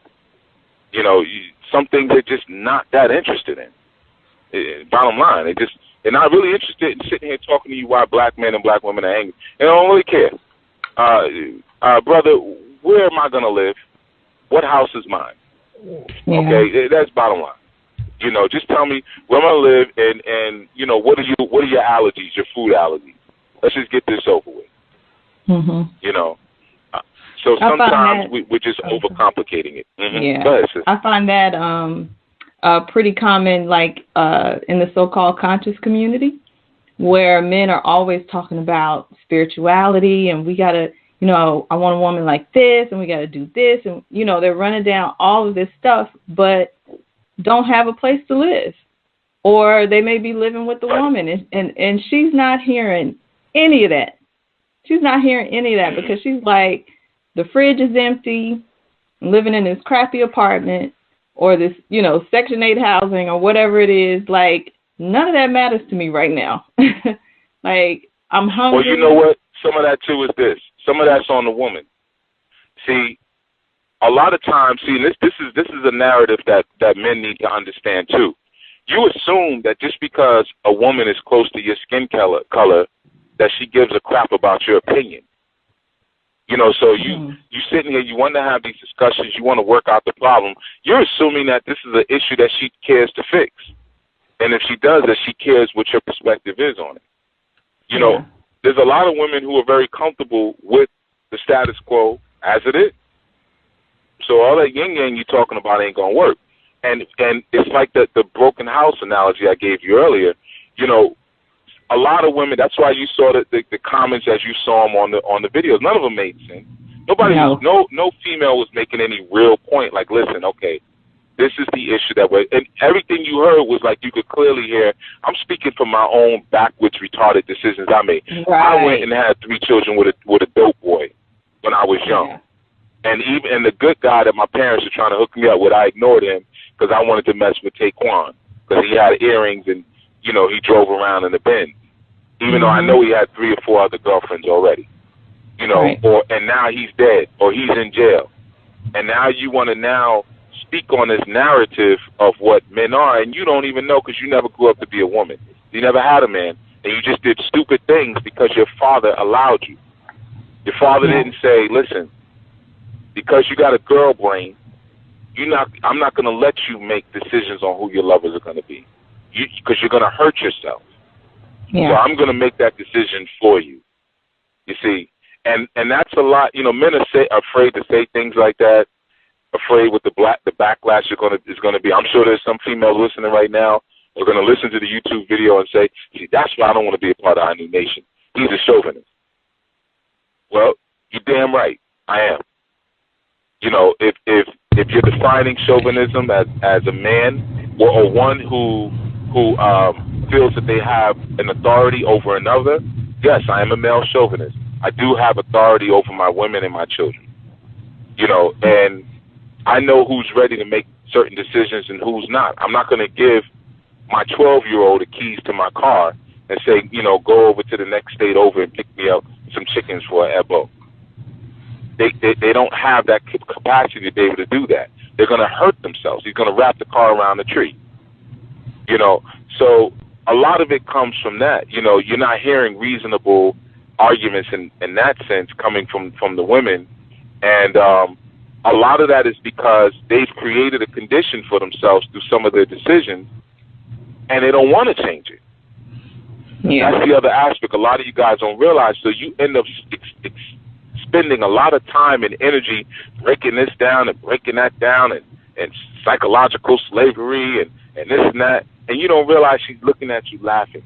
She doesn't want to change that condition. She wants it to be as it is because, and she's going to always mess with the guy who's in and out of jail, a thug boyfriend from high school, because he reinforces the narrative that she already needs to confirm her position. These men ain't SHIT. Medea said it. Steve Harvey said it. Iyanla Van Zant says it with her crazy self. All these people are telling me these men ain't SHIT. And see, the man who I am dealing with, he ain't SHIT. Where's he at right now? Oh, he back in jail. He in jail. So it reinforces the dysfunctional narrative to continue to deal with low-level men. And then by the time you want to deal with quality men, it's too late because you're too used up.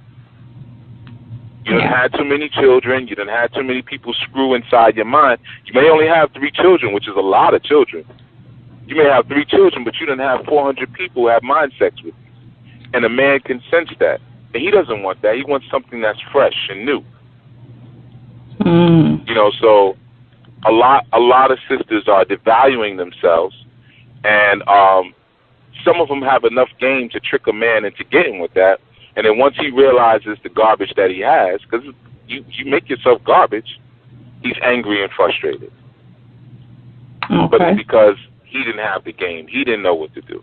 And I know that's a very hard narrative. It's a tough narrative. But I'm going to say what I know either the men don't know to say or are too afraid to say. Yeah.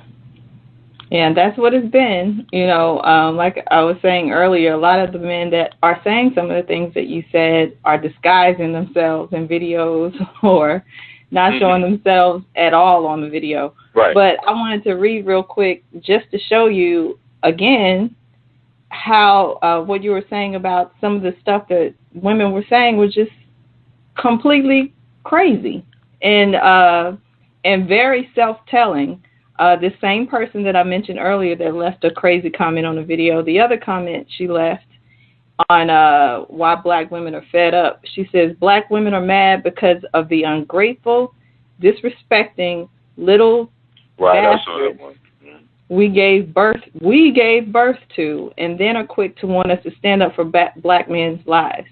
And I just thought to myself, did you just call the children that you gave birth to little bastards? Like, right. To me, and that go to her Facebook page, and you're going to see. Yeah, right. You go to her Facebook page. I think she has pictures of there with her son. Mm-hmm. But here's the bottom line: she's crazy. Just ignore her. She doesn't even matter. Right. She probably didn't even listen to the video. That's the place that we have to get to. When you see that type of insanity, don't try to figure it out. You already know where it's coming from. Ignore it. Stay over there with your crazy self. We're doing something else over here. We don't want you over here. I mean, if you're that crazy, do you think I would mate any of my children with your children? Yeah. I don't want to be related to you. I don't want to be your family. You're crazy. Stay over there and get toe up. That's the bottom. Like I said, if we look honestly that we are in a cultural and economic wasteland at this point. You got people who got jobs. I was talking to a friend yesterday. I found out he's living in his car. And he's working. Living out of his car in New York City. You see? And that's a common scenario. I met a woman a month ago, and a Caucasian woman. Woman looked like she could be a freaking model. Very attractive woman, sleeping out of her car. You would think she would at least, living in her car. So that's the environment we enter now. Do we really have time to be trying to convince people who are so either mentally retarded or mentally and emotionally damaged that all they want to do is keep dismantling the agenda for us to rise above. You know, someone like that, you know, all you have to do is this.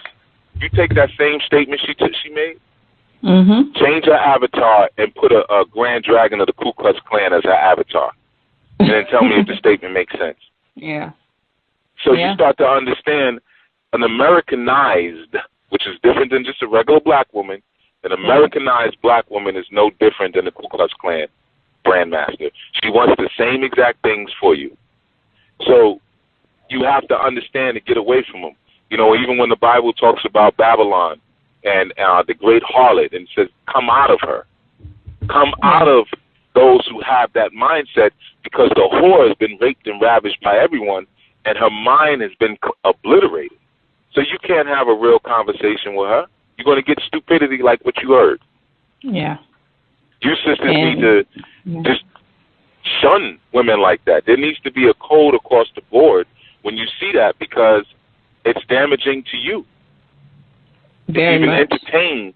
Now you're sitting here thinking about, well, if that's the case, don't even put that in your brain. Yeah. Don't even put that in your brain. Yeah. I also heard some audio yesterday. I was listening to some shows with some women who call themselves, again, priestesses and all this other kind of stuff. And this woman basically, she just said, I don't care about you black men or your son. And she was going off on the whole Nate Parker situation, because her position was that black men are beasts. All they want is to have sex with you and beat you up. And I just thought to myself, like, are you serious? And she had a lot of female callers on the line. And mind you, this is a woman who has said she has been molested or raped by a black man. So of course you're going to hear that. But just to hear the coldness and the insanity and the meanness of it, I was just like, wow,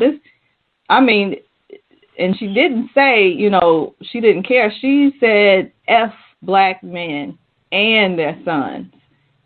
And like I said, I'm just thinking like, right, crazy. Let me know where you stand, so that way, if it really goes down one day, I know to leave you where you're at. I know, don't try to risk my life to protect you. Mm-hmm. Thank you. Let me know where you're at.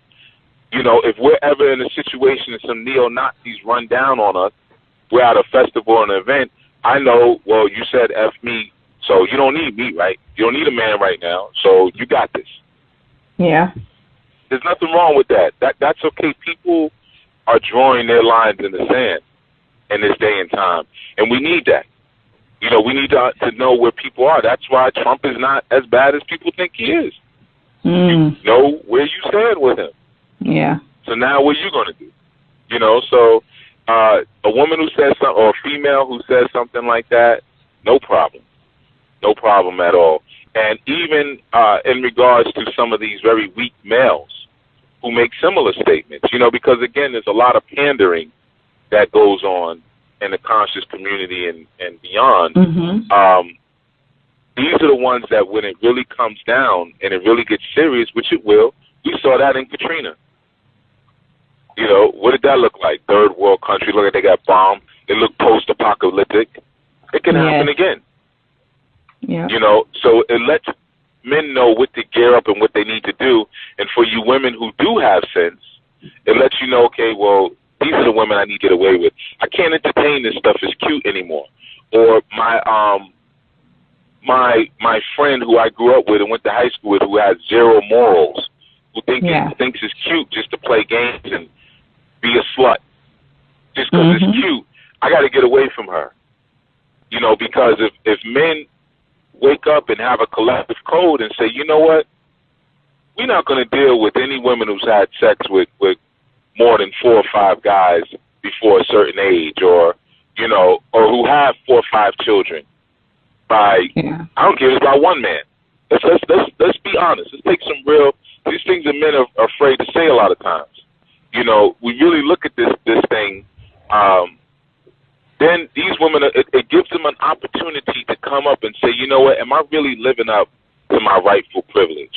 or am I just down here kicking around in the muck and the mire? It gives them an opportunity to raise up to what they really could be and what they really should be. And that's why, again, a lot of times I say this is the men's fault.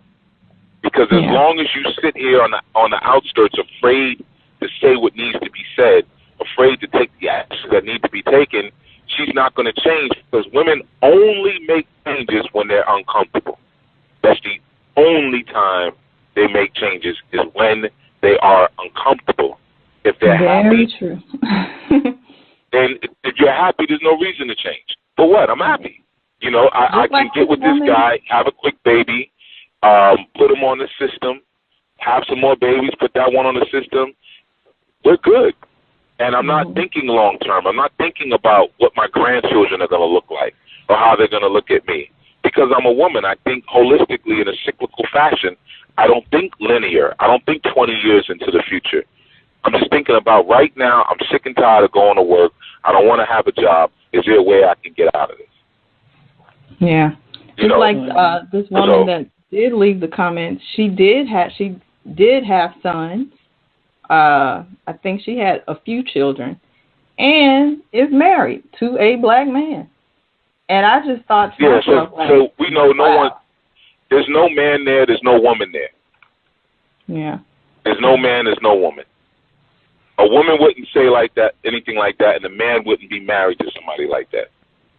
So I'm saying it. I know we can't say stuff like that. I'm saying it, man. Real man wouldn't be married to somebody like that. So why do you think that's the thing?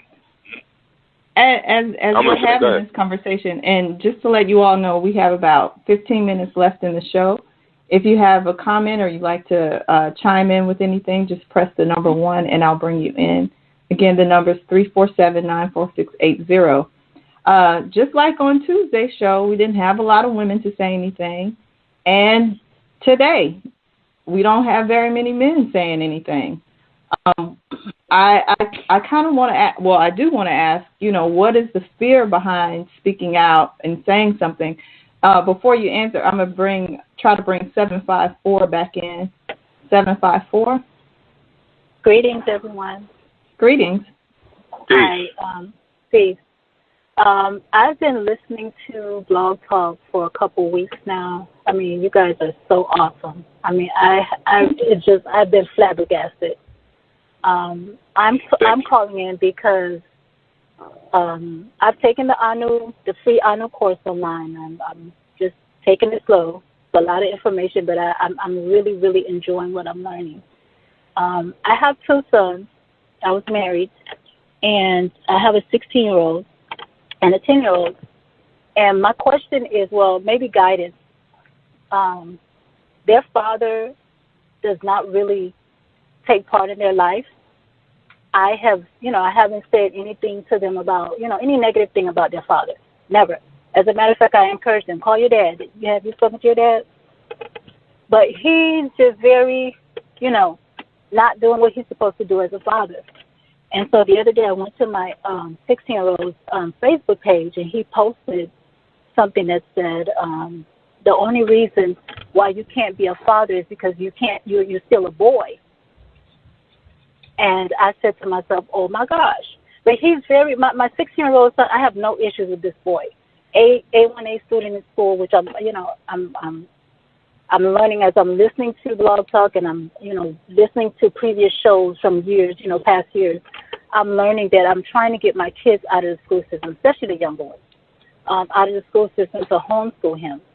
And it's harder for me to get to my 16-year-old about being homeschooled because he's almost done, but when I saw that he made this post about, his father not being, still being a boy, how do you, as a single mom, I am dating someone else right now. He's really, totally different, opposite male, just all the things that you guys talk about, men qualities. I mean, he has it. We're starting businesses. We're trying to put things together.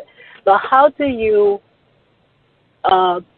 change this young man's mindset from being so involved in the system, because it's so hard for him to listen to things from me. My 10-year-old, he sits there and he listens but I'm just having a hard time with my 16-year-old because I don't want him following nor his father's path, or to be involved in this, because now I'm understanding what we're into, and I'm trying to. It's so hard for me to try to get him to say, babe, look, you have to get out of this mindset.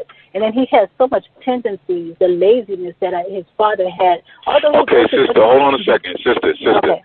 Are you asking a question surrounding why he would disrespect his father in such a manner? No. Or are you asking a question, hold on, or are you asking how to get him out of a Western system? Out of the Western system, the mindset. It's because it's so embedded in him.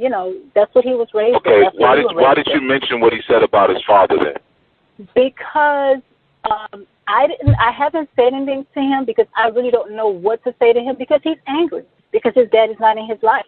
His dad doesn't take part in his life.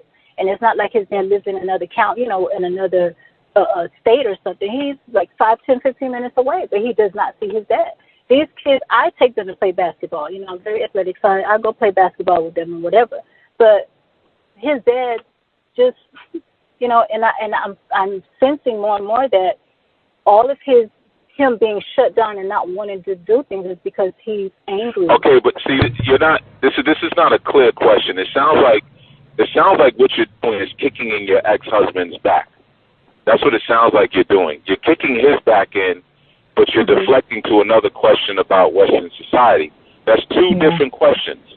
So it sounds like there was really no need for you to bring up what you brought. Your 16-year-old is disrespectful. Okay. He's disrespectful. And he's passive-aggressive.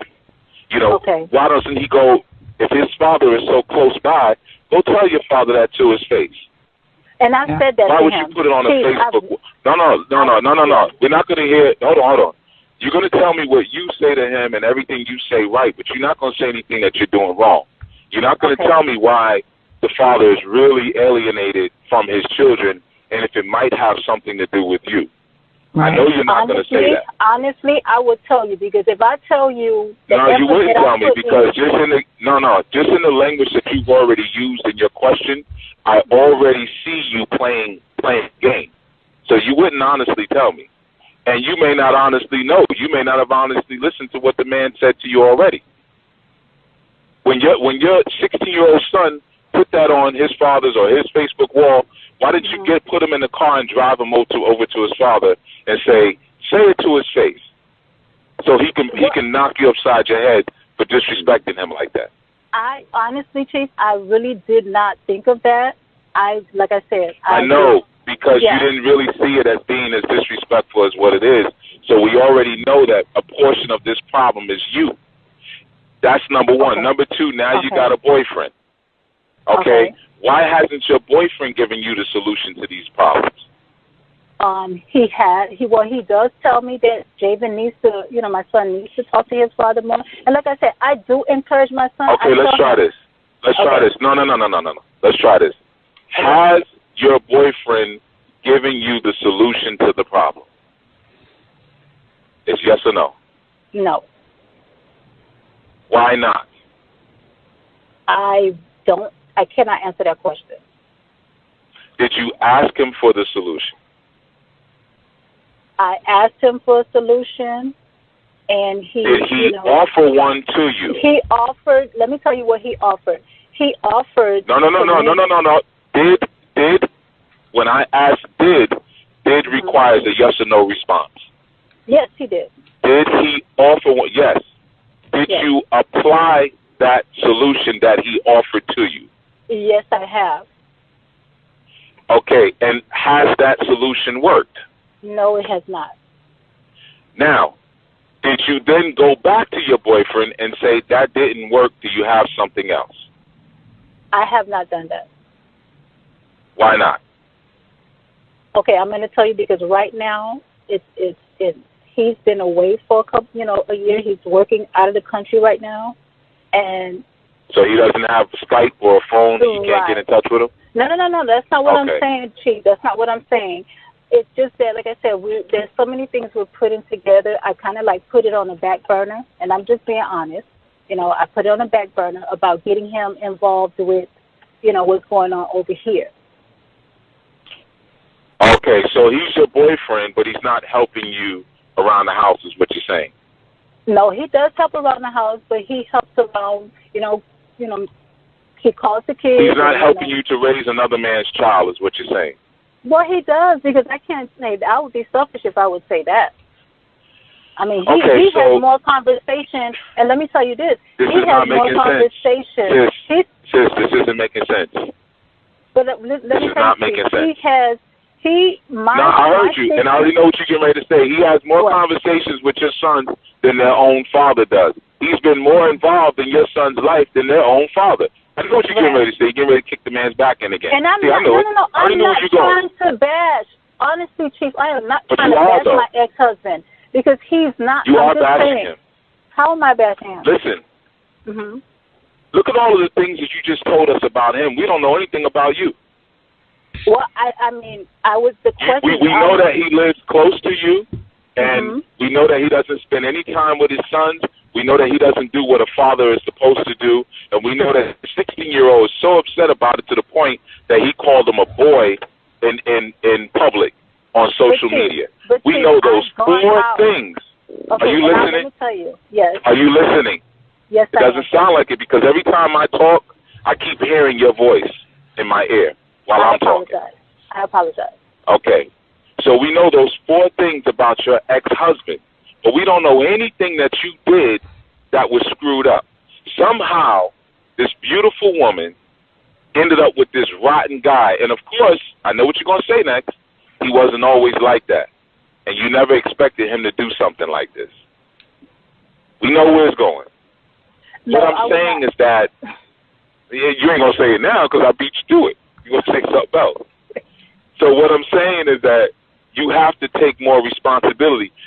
You're raising 2 girls right there. You got a boy who's so passive-aggressive, like a girl, that he puts something in public on social media.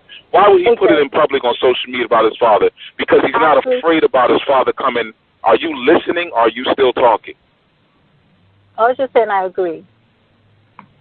It doesn't matter if you agree. I want you to listen. Okay. Because if you disagree, then you're not going to listen. Right. Now, you got a response for that.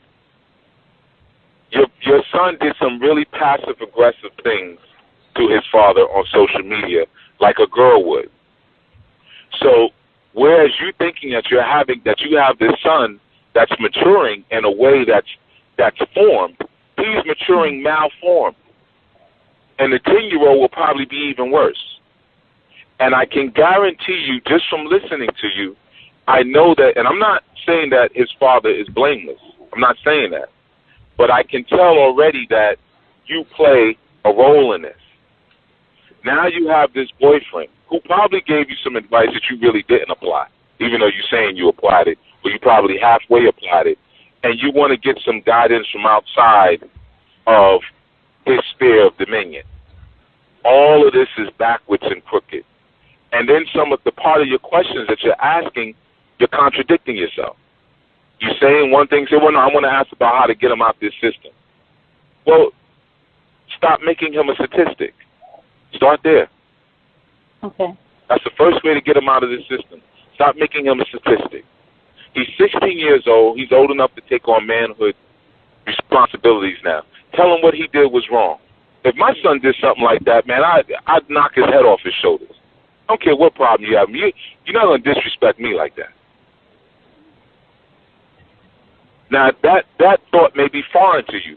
Now, if his father came over there to your house and choked him out, you'd be going crazy. And that'd be the new story. He don't even spend time with him, and he came over here and put him in a sleeper hole. We're still trying to get him up.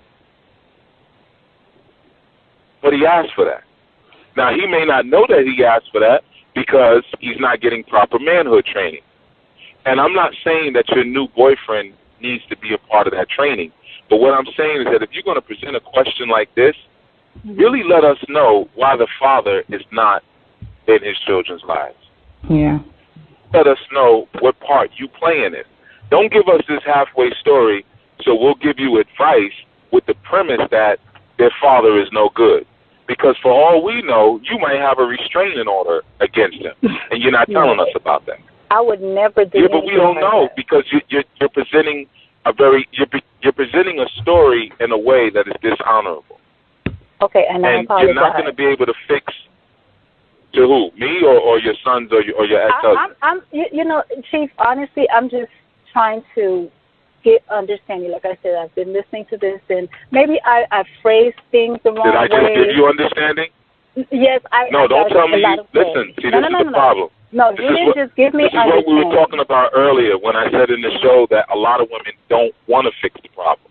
So when you point it out, like right now, your language already, okay, maybe I didn't say it exactly how I should have said it. I just call it for some understanding. I just gave you understanding on a huge part of what the problem is and your child rearing, and you skipped right over it. No. You don't want to hear what I just said. I do You're want to hear. saying that you never say anything negative about their father. You just called here and said negative things about their father, but then said, no, I didn't say anything about I wasn't kicking this back in. So I can only imagine what you say in the house. I can only imagine the spin that you put on certain things. Yeah, you might say, did you call your father, knowing good and well that their father is not going to pick up or not going to call him back to strengthen your position. Yeah. And you know what? I hear what you're saying, Chief, but honestly, I don't do that in a spiteful way, because I'm just, when I tell them to call their father, it's because I'm telling them, just... Why doesn't the father come around? The father, I'm going to tell you the truth. We were married. How old were you and how old was he when you got married? When we got married, I'm 24, and he was 28. And it was kind of a forced marriage for my... Was he married previously? Did he have any children before you? No. It was a forced marriage because my parents forced us into getting married, which is not something I wanted to do at that age. Because we were raised, we're Haitian culture, and that was the thing. They were like, whoever you date, that's who you got to get married to. So why didn't he just say, okay, I'm going to leave, I don't want to marry? Because we're Haitian, that's just the culture, that's just how we were raised. And then being that we were raised... I know, hold on. His parents, you're saying your parents, not his parents. My mom, yes, my mom. Your mother? Yes. And what did your father do? My father would listen to my mom, because my father was just, he would work all the time, and my mom was... I hope everybody's hearing this. Yes, I hope everybody's hearing it. Yes. And you see, that's why you have to ask the important questions. You can't, when people call these shows, don't just let them say whatever. Ask the important questions, because we already know the issue already. Yeah. And you're gonna go back and listen to this show, sis, and you're gonna hear yourself. Oh, so your mother forced you and a 28, darn near 30-year-old man, a 28-year-old man, to get married. Now, how did she force you two to get married? What did she do? She used to travel. She had businesses back in Haiti and the Bahamas. And what she did was she told us that she was going to leave the house and that we needed to get married. And so we went to court and we got married. No. How did she force you to get married? Exactly what I said. She left the house and she told us that we're on our own, me and my younger sister. Telling you to do something and forcing you to do something are two different things. But what you have to understand, Chief, back in the days when, had I had the way I am now, understanding now, maybe I would not have done it. But, being raised in a religious home, Okay, so you had an option. You're saying you had an option. I mean, you have to listen to your mom. So that means you were not forced. You were told to do it, and you felt obligated to do it, but she didn't force you. Okay. She didn't say, I'm going to kill your little sister if you don't get married. Oh, right. No, she didn't say that. Okay, I understand. Right, okay. And this was a man who you loved at the time, correct? Yes. Okay, and he loved you at the time, right? Yes. Okay. So you two got married, which you didn't have a problem with, because it sounds like you probably wanted to marry him anyway. Right. Yes, That's what it sounds. Yes, I didn't have a problem with doing that. Yeah, I know. I hear all those eyes. You gave me 5 eyes, so I know it's true. I didn't have a problem doing that. I didn't have a problem doing that. You had a problem, yeah. It wasn't a forced marriage, so that's an excuse and you're deflecting. Why didn't you break up with him? Why didn't you say, okay, Mommy, I don't want to marry this man, so I'm just going to stop dating him? No. That's what I said. I did not have a problem with marrying him. Right, you didn't have a problem getting married. Well, we didn't say you didn't have a problem. I said you wanted. It's a difference. Oh, yes. Oh, okay. Thank you. Okay, so you wanted to marry him. You got married, and how long did you stay married? We were married for quite a while because when I had my first son. How many years? I could say 10 years because I had you my first son. You married for 10 years? Yes, I had my first son in 2000. Okay, so you were married for 10 years, and then after 10 years, what happened? All between that time, I was in school. I was going to school, and I was kind of like the one supporting the family. What was he doing? He worked as a musician on the weekends, which I didn't have a problem with. And the goal was what? Say that again, please. He worked as a musician on the weekends. As a musician, okay. Yes. So he was a musician. Right. And so I didn't, the goal was... Why would you have a problem with that? You said you didn't have a problem with it. Why would you have a problem with it? Because everybody always assumed, once, that man not have it working during the week, and I didn't have a problem with it. So I have to make that clear that I did not have a problem with it because, like I said, the goal was for me to complete school. How much did he make on the weekends? Because, I was a gigging musician for years, and I made a lot of money. It wasn't that much Thursday and Sunday. It wasn't that much because when I tried to encourage him to go out and do more, he wouldn't. And so, but, we continued with the relationship, and I said, our goal was once I'm done with school, he would go to school. And so it was like that. Okay. So you were working, you were the breadwinner of the house. Yes. And you were going to school. At that time, did you have any children? No. Okay. And where were you living? Were you living by yourself or living with your mother? We were living in an apartment. My own apartment. Okay. Yeah. All right. So then you had 2 children, and again, after 10 years, what happened? Why did you divorce?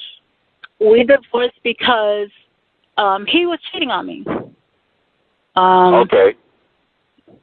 And and we talked about it. And we tried to fix it. So he cheated on you, and then he said, I want a divorce because I'm cheating on you? No. Cheated on me. We talked about it, and we tried to fix it. We talked about it. We, we just had discussions. I don't usually bring family into it because family is biased. But we talked about it amongst ourselves. Because in Haitian culture, men are not monogamous in Haitian culture. So I understand. Yeah, so, So you already knew. You knew that, though, because, you reminded me about Haitian culture earlier, right? Oh, yeah. So we know that Haitian culture is not a monogamous culture. So he was sleeping with other women, and, if you would have brought it to your family, they would have said, well, is he a good man? Does he take care of you? Does he beat on you? Okay, so what's the problem? That's what men do. Men are just like that. But you didn't want to hear that, of course, I know. No, but that wasn't even the point. The point was that he tried to put his hands... If you don't want to be... Listen, let me explain something to you. I'm not justifying... I don't think men should cheat. If you want to be with someone else, just tell your wife you want to be with someone else. I don't think men should creep around and sneak around women. I think that's what makes you less than a man. So I'm not advocating that. But I'm just speaking from a perspective. Okay, well, just... So again, you divorced because he was cheating, you're saying? Well, we tried to fix it, and he became violent. Now, because when I tried to say, let's work this out... That's another trait of Haitian men. But you already knew Haitian men do that. They love... but you have to understand... Chief, you have to understand, although my parents were Haitian, I was raised in America. You were Americanized. Right, and I came here when I was 4 months old, so a lot of that stuff... Okay, I wasn't accustomed to all that stuff. And then I'm learning this as, you get older, you start learning about the Haitian culture, and then now you understand, okay, this is why this happened. But like I said, so let me ask you this. Yes. Hold on. You said that you divorced because he was cheating, right? Right. What did that have to do with him being a musician and only working on the weekends? Oh, it was just something that I put out there so you can have an understanding of where I'm coming from. How horrible he was and how accommodating you were. No, he's not horrible. I know that. He's not horrible. I just want you to hear yourself, and I want everyone to hear you. There was no reason to bring that up. It wasn't a reason to bring it up at all, but it seemed like she wanted to point out that she was... it seemed like you wanted to point out that you were doing all you could to make this work. I'm going to school, I'm working, and he's just a little musician on the side that doesn't bring in much money. We were living in my apartment, because you said my apartment. Like I said. Yeah, you said my, exactly. We're living in my apartment. I'm doing all these things, and all he's doing is working on the weekends as a musician, not bringing in much money, and then he cheated on me and became violent. Okay, and yes, he cheated on me and became violent, but then I still tried to work it out. Again, why did he become violent? What did you do to inflare his Haitian rage? Honestly, he was talking to me and I didn't say anything, and he wanted me to say something, and I just say I'm not going to say anything. Oh, you were ignoring him? Yes. Okay, so you were ignoring him. Yes, I was ignoring him, and I'm just, because I felt that at the time, and I understand. I felt that at the time I was doing so much. I just kept looking at him, and he was like, "Why don't you say anything?" I'm like, "I don't feel like talking right now." And I took my keys to leave, and he grabbed me and threw me on, just. He threw you on. Oh, did he punch you in the face? No, he just threw you on the floor. No, he threw a punch, and I moved out the way, and he hit the wall and put a hole in the wall, and that just scared me. You moved that fast? No. Are you trained? You trained in martial arts? I was in the military. I was in the military. So a grown man throws a punch at you, and you knew how to bob and weave to the point that it was almost like a movie, like a karate, like a Chinese movie, and he punched it to the wall. And I bet he jumped up and down, shaking his fist. Aye! No, he didn't do that. Your kung fu has gotten better. No, he didn't do that. He didn't do that. He didn't do that? Okay. Oh my God. Okay, so he punched the wall. But see, okay, so you said you were doing too much and you didn't feel like talking. What were you doing? I was just standing there, and I had my arms folded, and he, and then I went to take my keys and leave because I just don't like the arguing. I don't like it, and I just took my keys. So you had an attitude when he was trying to talk to you, then you walked out on him. And I guess when you walked out, he was supposed to stand there. No. And say, "Oh, well, that's that." Anything. I wasn't, and this is funny. I wasn't expecting him to react. I just wanted to leave the house to get away from all the fussing. And so when I went out and I said, so he was fussing like a woman. Yes. Okay. Yeah.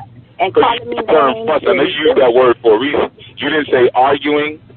You didn't say blame. You said fuss, like he's a woman. Okay.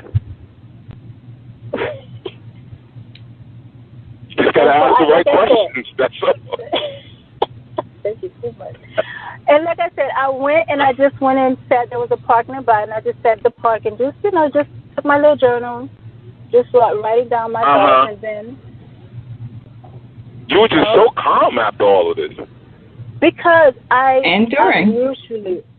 usually I would cry afterwards. That's just me. Like I said, when I sat at the park, that's when I would cry. That's when So you bottle all your hurt and pain inside. So after he punched the wall, after he threw you down and punched the wall, did he then go sleep with his mistress after that? No, he was home when I got back home. Okay, I'm still trying to understand. Though you never actually told me why you actually divorced. Well, this is what transpired from there. He stopped, gigging as a musician because he was supposedly going to go to school, and that didn't work out. And so, why?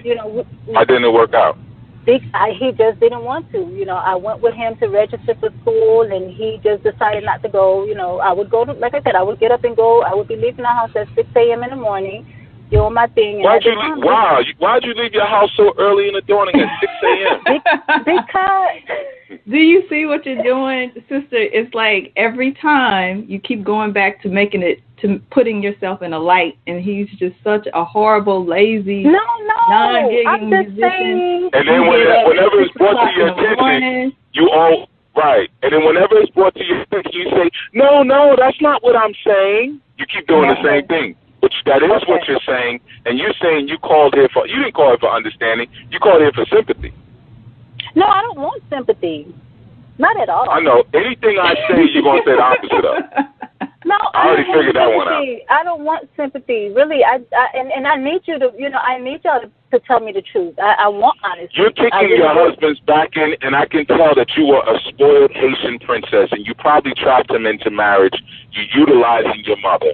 And if he didn't want to be married with you, he was frustrated. No, I'm talking because you asked for some understanding. I can tell that living with you was probably a nightmare. You probably complained and whined all the time. Not only that, your mother was probably also meddling in your household. So the way he found his manhood was in other women and in his music. He probably had to even give up his dream of music because he had to be married with you and raise children. So once that crumbled, which I'm sure you initiated the crumbling of it, although you don't want to say that. Once that crumbled, he said he don't want to have nothing to do with you, even if that means sacrificing his children, which he may not even like that much because they look at him through your eyes. They treat him the same way because you've alienated him from his own children. Do you want that truth, or do you want to keep playing around like you've been doing? Keep playing around if you want, though. No, I'm not playing, and I'm not playing. I'm listening to what you're saying, and I'm processing what you're saying. And like I said, this is past, and maybe, I have to get an understanding. And it's not past if his son just recently put something like that on his Facebook wall. Right. That means it hasn't ended. And it's still going on. If you can still today, if you can call a show today and still kick his back in, then you're still doing it. And he still wants nothing to do with you. And usually a man's feelings about his children are predicated upon how he feels about the woman who he had them with. Yeah. He doesn't hate his children, he hates you. But this is what I'm saying, Chief. We don't have a communication problem. We don't have a problem where we're able to sit down and have a conversation, and I don't get that feeling. Right, because he stays away from you. That's why there's no communication problem, because he stays away from you. And he keeps his distance from you. Yeah, but what I'm saying to you, Chief, there's certain things you said that, like I said, I will think about them, but there's certain, I'm not a whiner, and I'm not a complainer. Some of the stuff is just false because you disagree. Some of the stuff you just disagree with, and you don't have to agree. You're right. I'm not a whiner and a complainer. I'm not a whiner and a complainer. You called him whining and complaining. You've been whining and complaining the whole time. At every instance when someone says something, you come back, no, but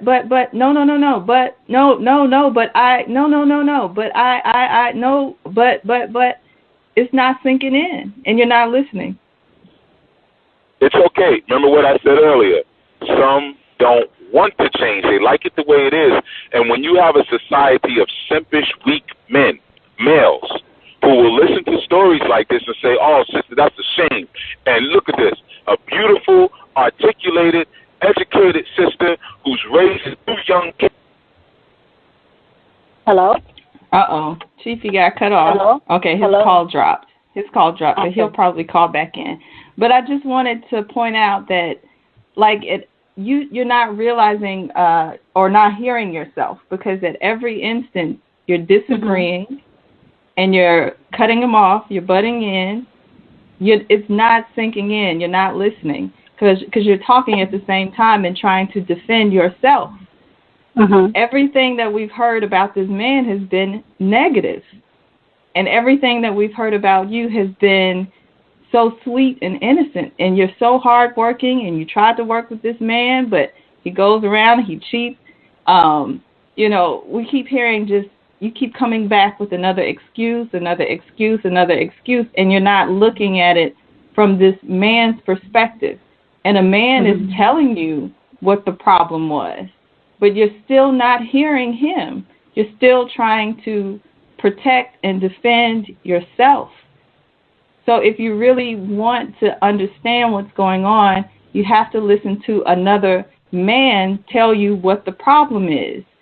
And I think, like with a lot of women, that's the problem. It's like you keep looking at it from your perspective only. You're only seeing your perspective. I went to school. I get up at 6 o'clock in the morning. I supported him. He was even living in my apartment, and then he goes out and he cheats.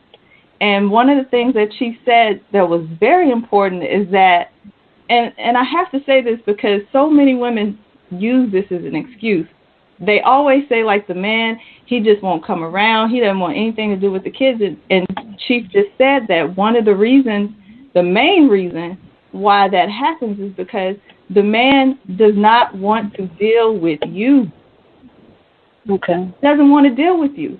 It's too much of a headache, and it's just too much. But you're not hearing that. You're still only looking at the situation through your eyes and through your perspective, and you're not hearing the man. Just like you walked out that day when the man was trying to talk to you. He was trying to explain to you. You were just like, I just don't want to hear it. I don't want to hear it. I don't want to hear it. I'm out. But every time a man tries to talk to you or tries to say something, it's just like what I said earlier in the show. One of the biggest complaints that men have about Americanized black women or just American women is that at no point in the conversation does the woman stop and say, oh, I was wrong. I'm sorry. I apologize. Let me stop talking. None of that. You just keep deflecting, and we keep talking, and we keep deflecting and defending our position and defending our position and trying to assert what we perceive things as is the truth, and it's not the entire truth. You have to stop yourself and listen. Another man is trying to tell you what the problem is. And it's just like the situation with your husband. When you walked out, Chief is trying to explain it to you, and you're not listening. You're walking out. And it may not be what you want to hear or what you want to accept, but that is the reality of the situation. That's what happened. Okay. And like I said, that's the main complaint of a lot of men. Is just at no point will we just stop and say, oh, I didn't realize that's what was going on. I'm sorry, let me listen. I was only seeing my side of things. I see how this I see how this has happened. I'm pretty sure Chief will try to call back in, but can you hold on just for a minute? Sure. I'm going to bring in this other caller. 864. 864. Yes. Greetings. Yeah, this excellent show. Once again, this Pedro again. I ain't called in a couple of weeks. I've been busy and there's been a lot going on or whatever. But I really had a question for Chief when he was on, but you might can answer the question. Because I called in kind of late. I don't know if he might have discussed this topic or whatever, but from me hearing what y'all been discussing since I called, I don't know, maybe he might have said something about it, but I just wanted to know how he feel about, like, being in relationships and discovering that one you was with was molested. In what way? Like, sexually. What do you mean, relentless, like wouldn't have sex? More like as a child, like. Can you explain a little bit clearer? I'm not clear. More like they was molested as a child, and like certain things or certain, I guess, I don't know if it's certain stages or whatever, may make them feel, I don't know, resentful towards men or I don't know. Like it's weird because it's just certain things, and it's just something that me and some brothers were discussing because one of them had discovered, a woman that he had been dealing with for like 2 years told him that she was molested as a child by her uncle or whatever. And he was just explaining some things, like how stuff might go on. Has problems with sex. Is that what you're saying? Well, I ain't hear what you said. I said, and now 2 years later, she's having problems with sex? Yeah, pretty much. So if they were in a relationship for 2 years, how could he not pick up on that before they continued this relationship? I have no idea myself. I asked him how long. I asked him how long has he noticed the weirdness or whatever. But he was like, it had been. I mean, it been like that from the start. Because it's like, long story short, she didn't just let him. It took them a while before they actually had, sex or whatever. So I think it was like more. Nah. I mean, like I said, I think it's like, from what he was saying, I guess it's been like a little over a year. Mhm. Because they just, I don't know. He have to tell you more, but I was just, trying to get a little summary for him or whatever. Mhm. Usually, if a person has been molested or has issues with sex, first of all, you're going to be able to pick that up really early in the relationship, really quick. This is not something that just, we've been having sex for 2 years now. All of a sudden, I just don't want to be touched because I've been molested. So it sounds like to me, like either he didn't pick up on that, or maybe there's another issue, another underlying issue, or maybe she's not really telling them the entire truth. Maybe she doesn't want to be in a relationship anymore. Maybe she doesn't want to have sex with him anymore. Because it doesn't take 2 years for a woman who has been so brutally abused sexually to now all of a sudden say, I don't want to have sex because I was abused. Like, usually if that's the situation, she doesn't want to have sex off the top, or either she'll completely maybe just stay away from men. Like, that's not, something's missing here. Something's missing. Yeah, I mean, maybe, I don't know. I mean, maybe it could be the way he want to have it, I don't know. I'll have to get more detail. I don't see that as something that's just surfacing. Like, it's more missing pieces to this story, because, like I said, she wouldn't have been affectionate enough towards him from the beginning that would even invite him into a 2-year relationship. That's a long time. And they probably. I don't think it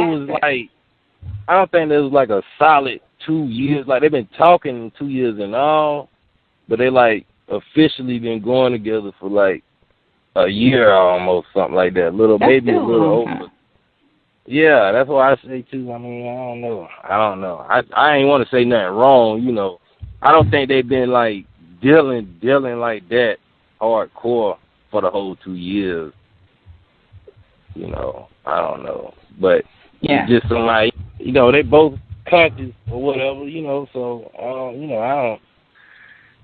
I ain't trying to put nobody's business out there like that. To add in that they're conscious, that kind of hurts the case even more. But I don't see that as, nah, I can't. I don't see that. Like, something else is going on in that relationship. Maybe she wants out. Maybe she's not satisfied or something. I don't know what it could be, but that doesn't sound right, because it's just like a person that has been legitimately abused, physically abused in a relationship. Every time they come around the person that resembles the person that abused them or hit them, they're going to flinch. They're going to be terrified. They're going to be scared. You know what I mean? They're going to be super, super, super cautious around any type of resemblance of that incident. So I know it's like she like, she do have some, like, I wouldn't say like she's masculine, but like she moves almost like, she moves almost like a man would, I guess. You know what I'm saying? Like, she's not like no soft female. You know what I'm saying? Okay. That help you? I don't. Yeah, something else is missing. Something's missing from that story. Something's missing from that story. You can't, I don't know any man to be in a 2-year relationship, like, unless they were completely celibate for the entire time and never had sex. That's different. And now he's trying to initiate sex and she's pushing him away. That's different. But if you all have been having sex all this time and all of a sudden it's like, no, I don't want to be touched because I was abused, something's not right. Something is off. Yeah. So, yeah. Thanks for calling in. I just want to say, no problem. The Nat Turner movie was, like I say, one of the greatest movies considering, showing slaves that I ever seen. Mm-hmm. Especially, man, like, start chanting some of them verses when he was riling them up, man. I started feeling riled up, man. Like, I actually I felt the blaze. It was like, man, word. Like, I have to give it to him, though, because I know we ain't been talking about it or whatever, but I just had to say that. And then it was only here where I'm at for a week, and the movie gone now. Right. Yeah. It wasn't in my area for a very long time as well. I was even surprised that it came because usually when there are movies like that, like I'm in a small town and I'm in the South. Usually sometimes those movies aren't even shown. So I was shocked too that it didn't stay open very long. But yeah, that movie sparked a lot of conversation. As you see, we're still talking about some of the residue from the movie we really haven't even gotten into the movie. That was the initial. That was the initial thing. We were trying to talk about the movie, but all of these other issues kind of came out of it. And so we're still talking about that. So, a very important movie. I encourage everybody to check it out. Or, as fast as movies go to DVD now, it might be on DVD soon, Oh, man, I already know somebody that's crazy. It is, though. It is, though. I'm about a real DVD, though. I ain't even going. I'm about a real one. It's definitely something that should be seen. Definitely something that, especially, I was saying on Tuesday, the women's part, the role of the black women in the movie was the first time I had ever seen in any type of movie, slave movie or otherwise, where the women got out of the men's way and let them do what they needed to do. Nobody, the mom and nobody else at any point said, oh, no, my baby going to get killed. He's going to get hurt. Don't go. Stay here with me. None of that happened. When he came to tell after they killed the slave master and he went to his mother and told her she didn't have to work today, she already knew what was up. She knew that you could see it in her face that something was about to go down and that her son was probably about to be killed for what he did. But she said, you know what? I knew this day was going to come. I'm proud of you. Do what you got to do, basically. All the women in the movie, from the grandmother on down. Grandma. Right. None of the women stood in the men's way. They stepped back and they let the men be men. And that's kind of what we're talking about today, is that a lot of times women interfere or step out of their territory as a woman and try to, and just get in the way and stop things from happening. And so for that alone, I encourage a lot of people to go and see the movie so that you can see how sometimes you need to get out of the way. You're stopping your sons from becoming men. You're not, you're turning them into, like Chief says, simps, or just spineless men. Spineless boys, they never get a chance to fully mature because women always step in and that's my baby. I got to protect my baby. Well, he's not a baby. He's not a baby. I remember even Chief was saying by 16, it's pretty much a wrap. That's a grown man. He's having sex, all these different things. So, we got to understand as women to stay in your lane and master that position. It's not saying that your position is less. It's not saying that your position is less important. It's just as critical as a man staying in his lane. Both of us have to master our own gender roles. Nobody's more important than the next. And when we start to cross over into that other territory, that's when things go haywire. That's when we have all these problems with relationships. That's when, you know, our society starts to look like it's looking now, to where black men are just like, I'm sick of y'all. I'm going to go over here and get a black woman from another country because this has just gotten out of hand. I'm tired of it. And then women are hollering, you know, that they're tired too. But for the most part, when it comes to raising young boys, and, you know, I can say girls too, we don't know our roles and we don't know what to teach them. We don't know, because American culture does not empower you to do that. That's the whole plan of American culture, to keep you on that plantation and to keep you with a plantation mindset, so that you can raise effeminate boys, so that white men can rule over them, white women can rule. I mean, they just have absolutely no power at all. And as a result, the women are left alienated, because now we're men, we're angry, we're hurt, we're emotional, and then not only do we spew that venom at men, we turn on each other too. So now you have nobody. There are no sisterhoods, can't have a real friendship with another woman or anything else, and you've just alienated yourself. And we're trying so hard. Like Chief said, he's going to start focusing in on this a whole lot more, because the problem has gotten just completely out of control. He's going to start focusing on that. And just like the caller that called in early, and I'm not picking on you, sister, but we just don't, we won't even pump the brakes to stop and listen. Just pump the brakes. Stop trying to present yourself in such a light and that you're so innocent of everything that's going on, so that you can actually solve the problem. I'm going to bring in this next call. Thank you, Pedro, for calling in. I think this might be Chief. There's a Skype call, I believe. Greetings. Internet. Greetings. Greetings. It's Brother Nam. Hi. How are you? Greetings to the family. Yeah, Greetings. I'm good, thank you. I'm good. I'm really enjoying the show, and I think you mentioned something about when Mom steps in and says, "Oh, you know, no, I want to protect my baby. I don't want him to do this, and that." The overprotective mother, but then can kind of stagnate that child's growth into manhood, because, you know, as growing up in adolescence, that transition into manhood, it's like the man is meant to go out there and establish that kind of independence, you know.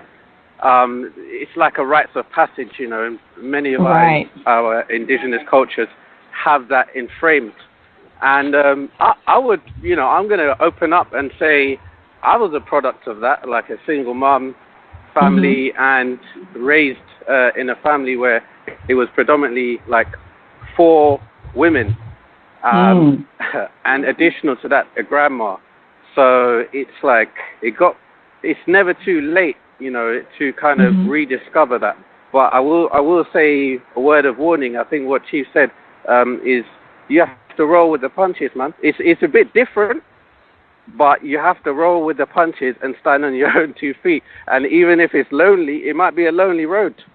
Right. But it's a thing where you have to raise your flag and say who you are and live by that, by example, where those people will have no choice but to respect who you are. You know, there's no point in pretending or buckling under pressure. That's a common thing. Like we always kind of forced into this thing of submission, and it's seen as, oh yeah, it's okay, but it's not okay, because how are we meant to protect our women if we're weak? It means anyone can come in, you know, and we'll just hide behind the woman. No way. Exactly. No way.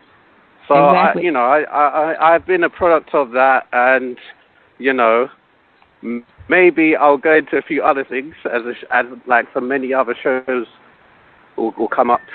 No doubt, you know, that's related. I have a quick question for you. Are probably thinking, I always find that the case. I have a question for you. In growing up in a household full of women like that, just like the caller was saying earlier, she insisted that she never has said anything negative about her son's father. She's never done that. Yeah. But when she called in, all we heard was negativity. So from your perspective, growing up in a household of women, did you ever hear anything negative about your father, even though the woman might try to say, no, I never said anything negative? I'm going to tell you 100%, and it's just from my experience. I was told certain reasons why my dad didn't want to be with my mom, and he was demonized because and it kind of, from my personal experience. Again, I'm going to put a disclaimer out to everyone who's listening. This is my experience, from what I had from growing up. I just heard it going round in circle. And it keep going on and on and on and on and on. So until I kind of hated my dad, and it wasn't until when I was 16 and I was like, you know what, screw this, man. I'm going to go out there and find my dad. I wanted to know who he is. And it's funny because my dad always said to my mum, you watch, when he's 16, he's going to come looking for me. And wanted to know me, and that was a prophecy that was fulfilled. He always said that, and so said, so done. But that, to answer your question, yes, it wasn't until I kind of stepped out, again, stepping onto my own 2 feet and looking for things for myself, and I was able to have that balanced sort of view. And now, it's like me being the age of 30. My parents, I've kind of almost rang them together because. I've built a relationship with my dad, obviously a good relationship with my mum, and now they phone each other up. They got no problems. So it's almost like I was that bridge, to kind of bring them back together in a way, but not in a relationship sort of sense, because obviously they moved on. They had me when I was very, very small, and that was that. So but there was something in you that said, you know what, something's not right here. I know my father can't be as much as a scumbag as people are telling me. Something's not right here. So something in you made you go out and search. Yep. And also, I found out, in my school, that I also had family, cousins on my dad's side, who I didn't even know they were my cousins. So they were kind of growing up by me, and also in college as well. My sister from my dad, from my dad's side, she was attending the same college as me. Wow. I had no sort of, it was always surrounding me, but I always kind of knew, what I need to. And even I just thought of something else. When I was in school one day, I remember a teacher saying to me, "Don't misbehave because I know who your dad is." And he's a drummer. And again, that kind of gave me the push. There was always that kind of push. Get to know your dad kind of thing. So, there was something inside, and obviously observing the behavior in the environment that I was living in as well. That was getting me to think critically. Yeah. Exactly. And when you finally did get in touch with your father, did you find out more about his relationship with your mother? And maybe that was the reason he wasn't around? Yeah, definitely. My dad was trying to create a new life, away from... Because what it was is, my mom is very... she's quite stubborn in a way, but at the same time... I mean, not to say that this is anything to do with it, but my dad's a Rasta. So, I mean, she was interested in the whole music side of things, the eating, idle eating, what else? That whole sort of Pan-African way of thinking. So that's what kind of drew her to that. But she had strong sort of Christian background in terms of parents, you know, and my dad was trying to step up to the plate and say, listen, this is our family, this is how I want me to be raised and stuff like that. But she wasn't listening, you know. Right. She would not relinquish control. When a man tried to step up and be the man and be a man of the family, she couldn't go along with it. Yeah. Yeah. Yeah. Very common. Yeah, exactly. Very common. It's almost like it was too much. Yeah. Yeah, that's because usually what like happens. she said before, you know, as black males, we're kind of viewed in this society as like, you can't really be the man, can you? You know, you have to be less than. Yeah, and so as a result, instead of your father, like Chief was saying earlier, turning over his testicles to your mother, he just decided to leave. Because, like Chief said earlier, he had to protect his manhood at all costs. At all costs. And that's what happened. And so I hope that the caller that was calling earlier that Chief was giving advice to is listening. It has nothing to do. It has nothing to do with this man not loving his children, not wanting to be there, because that's another lie that we're fed. Is that black men don't care about their children? Yeah, they don't care about their children. They don't love their children. Right. And the thing is, it's like, how can anyone believe that? Like, you know, that you've obviously kind of, it's almost like it's a slavery, it's like post-slavery syndrome in a way, where we were kind of programmed and forced to mate with each other, but even in a forceful way, to kind of, you know, have offspring for the slave master. Right. So it's like even the whole way of us relating to each other, you know, in that sort of like non-kind of spiritual sort of way. Yeah, it's like an easier pill to, it's easier to believe that, like, oh yeah, he's just a savage, like he just doesn't care. No way, it's impossible. Exactly. Impossible. Oh, and also, again, you know, the other caller. Yes. No, I'm sorry, go ahead. Sorry, the other caller, you know, listening, and also it takes two to argue.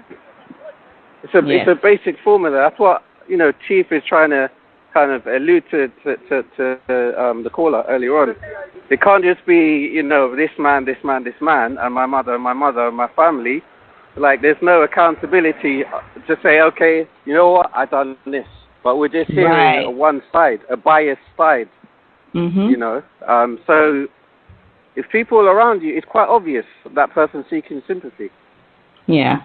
You know, so if the caller's listening, I would not say, picking on you, but other people heard it as well. Yeah. Yeah, just be, you know what, that's where the healing starts, is when you say to yourself, like, look, this is my accountability, this is what I done. Then you can identify your mistakes, and then they turn into lessons. And then you can move on and try to actually repair and fix that problem. Otherwise, you're just going to be in an endless spiral. If you truly want to repair the situation, that's the key. Right. Or if you want to continue that myth that your father is no good and doesn't want anything to do with you.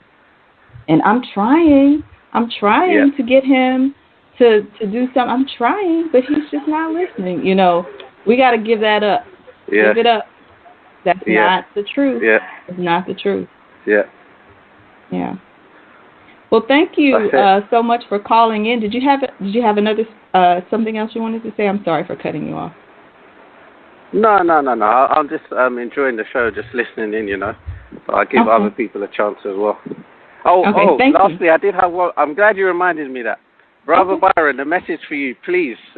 I would like to make contact, you know, and is it okay if I give my email address up? Sure.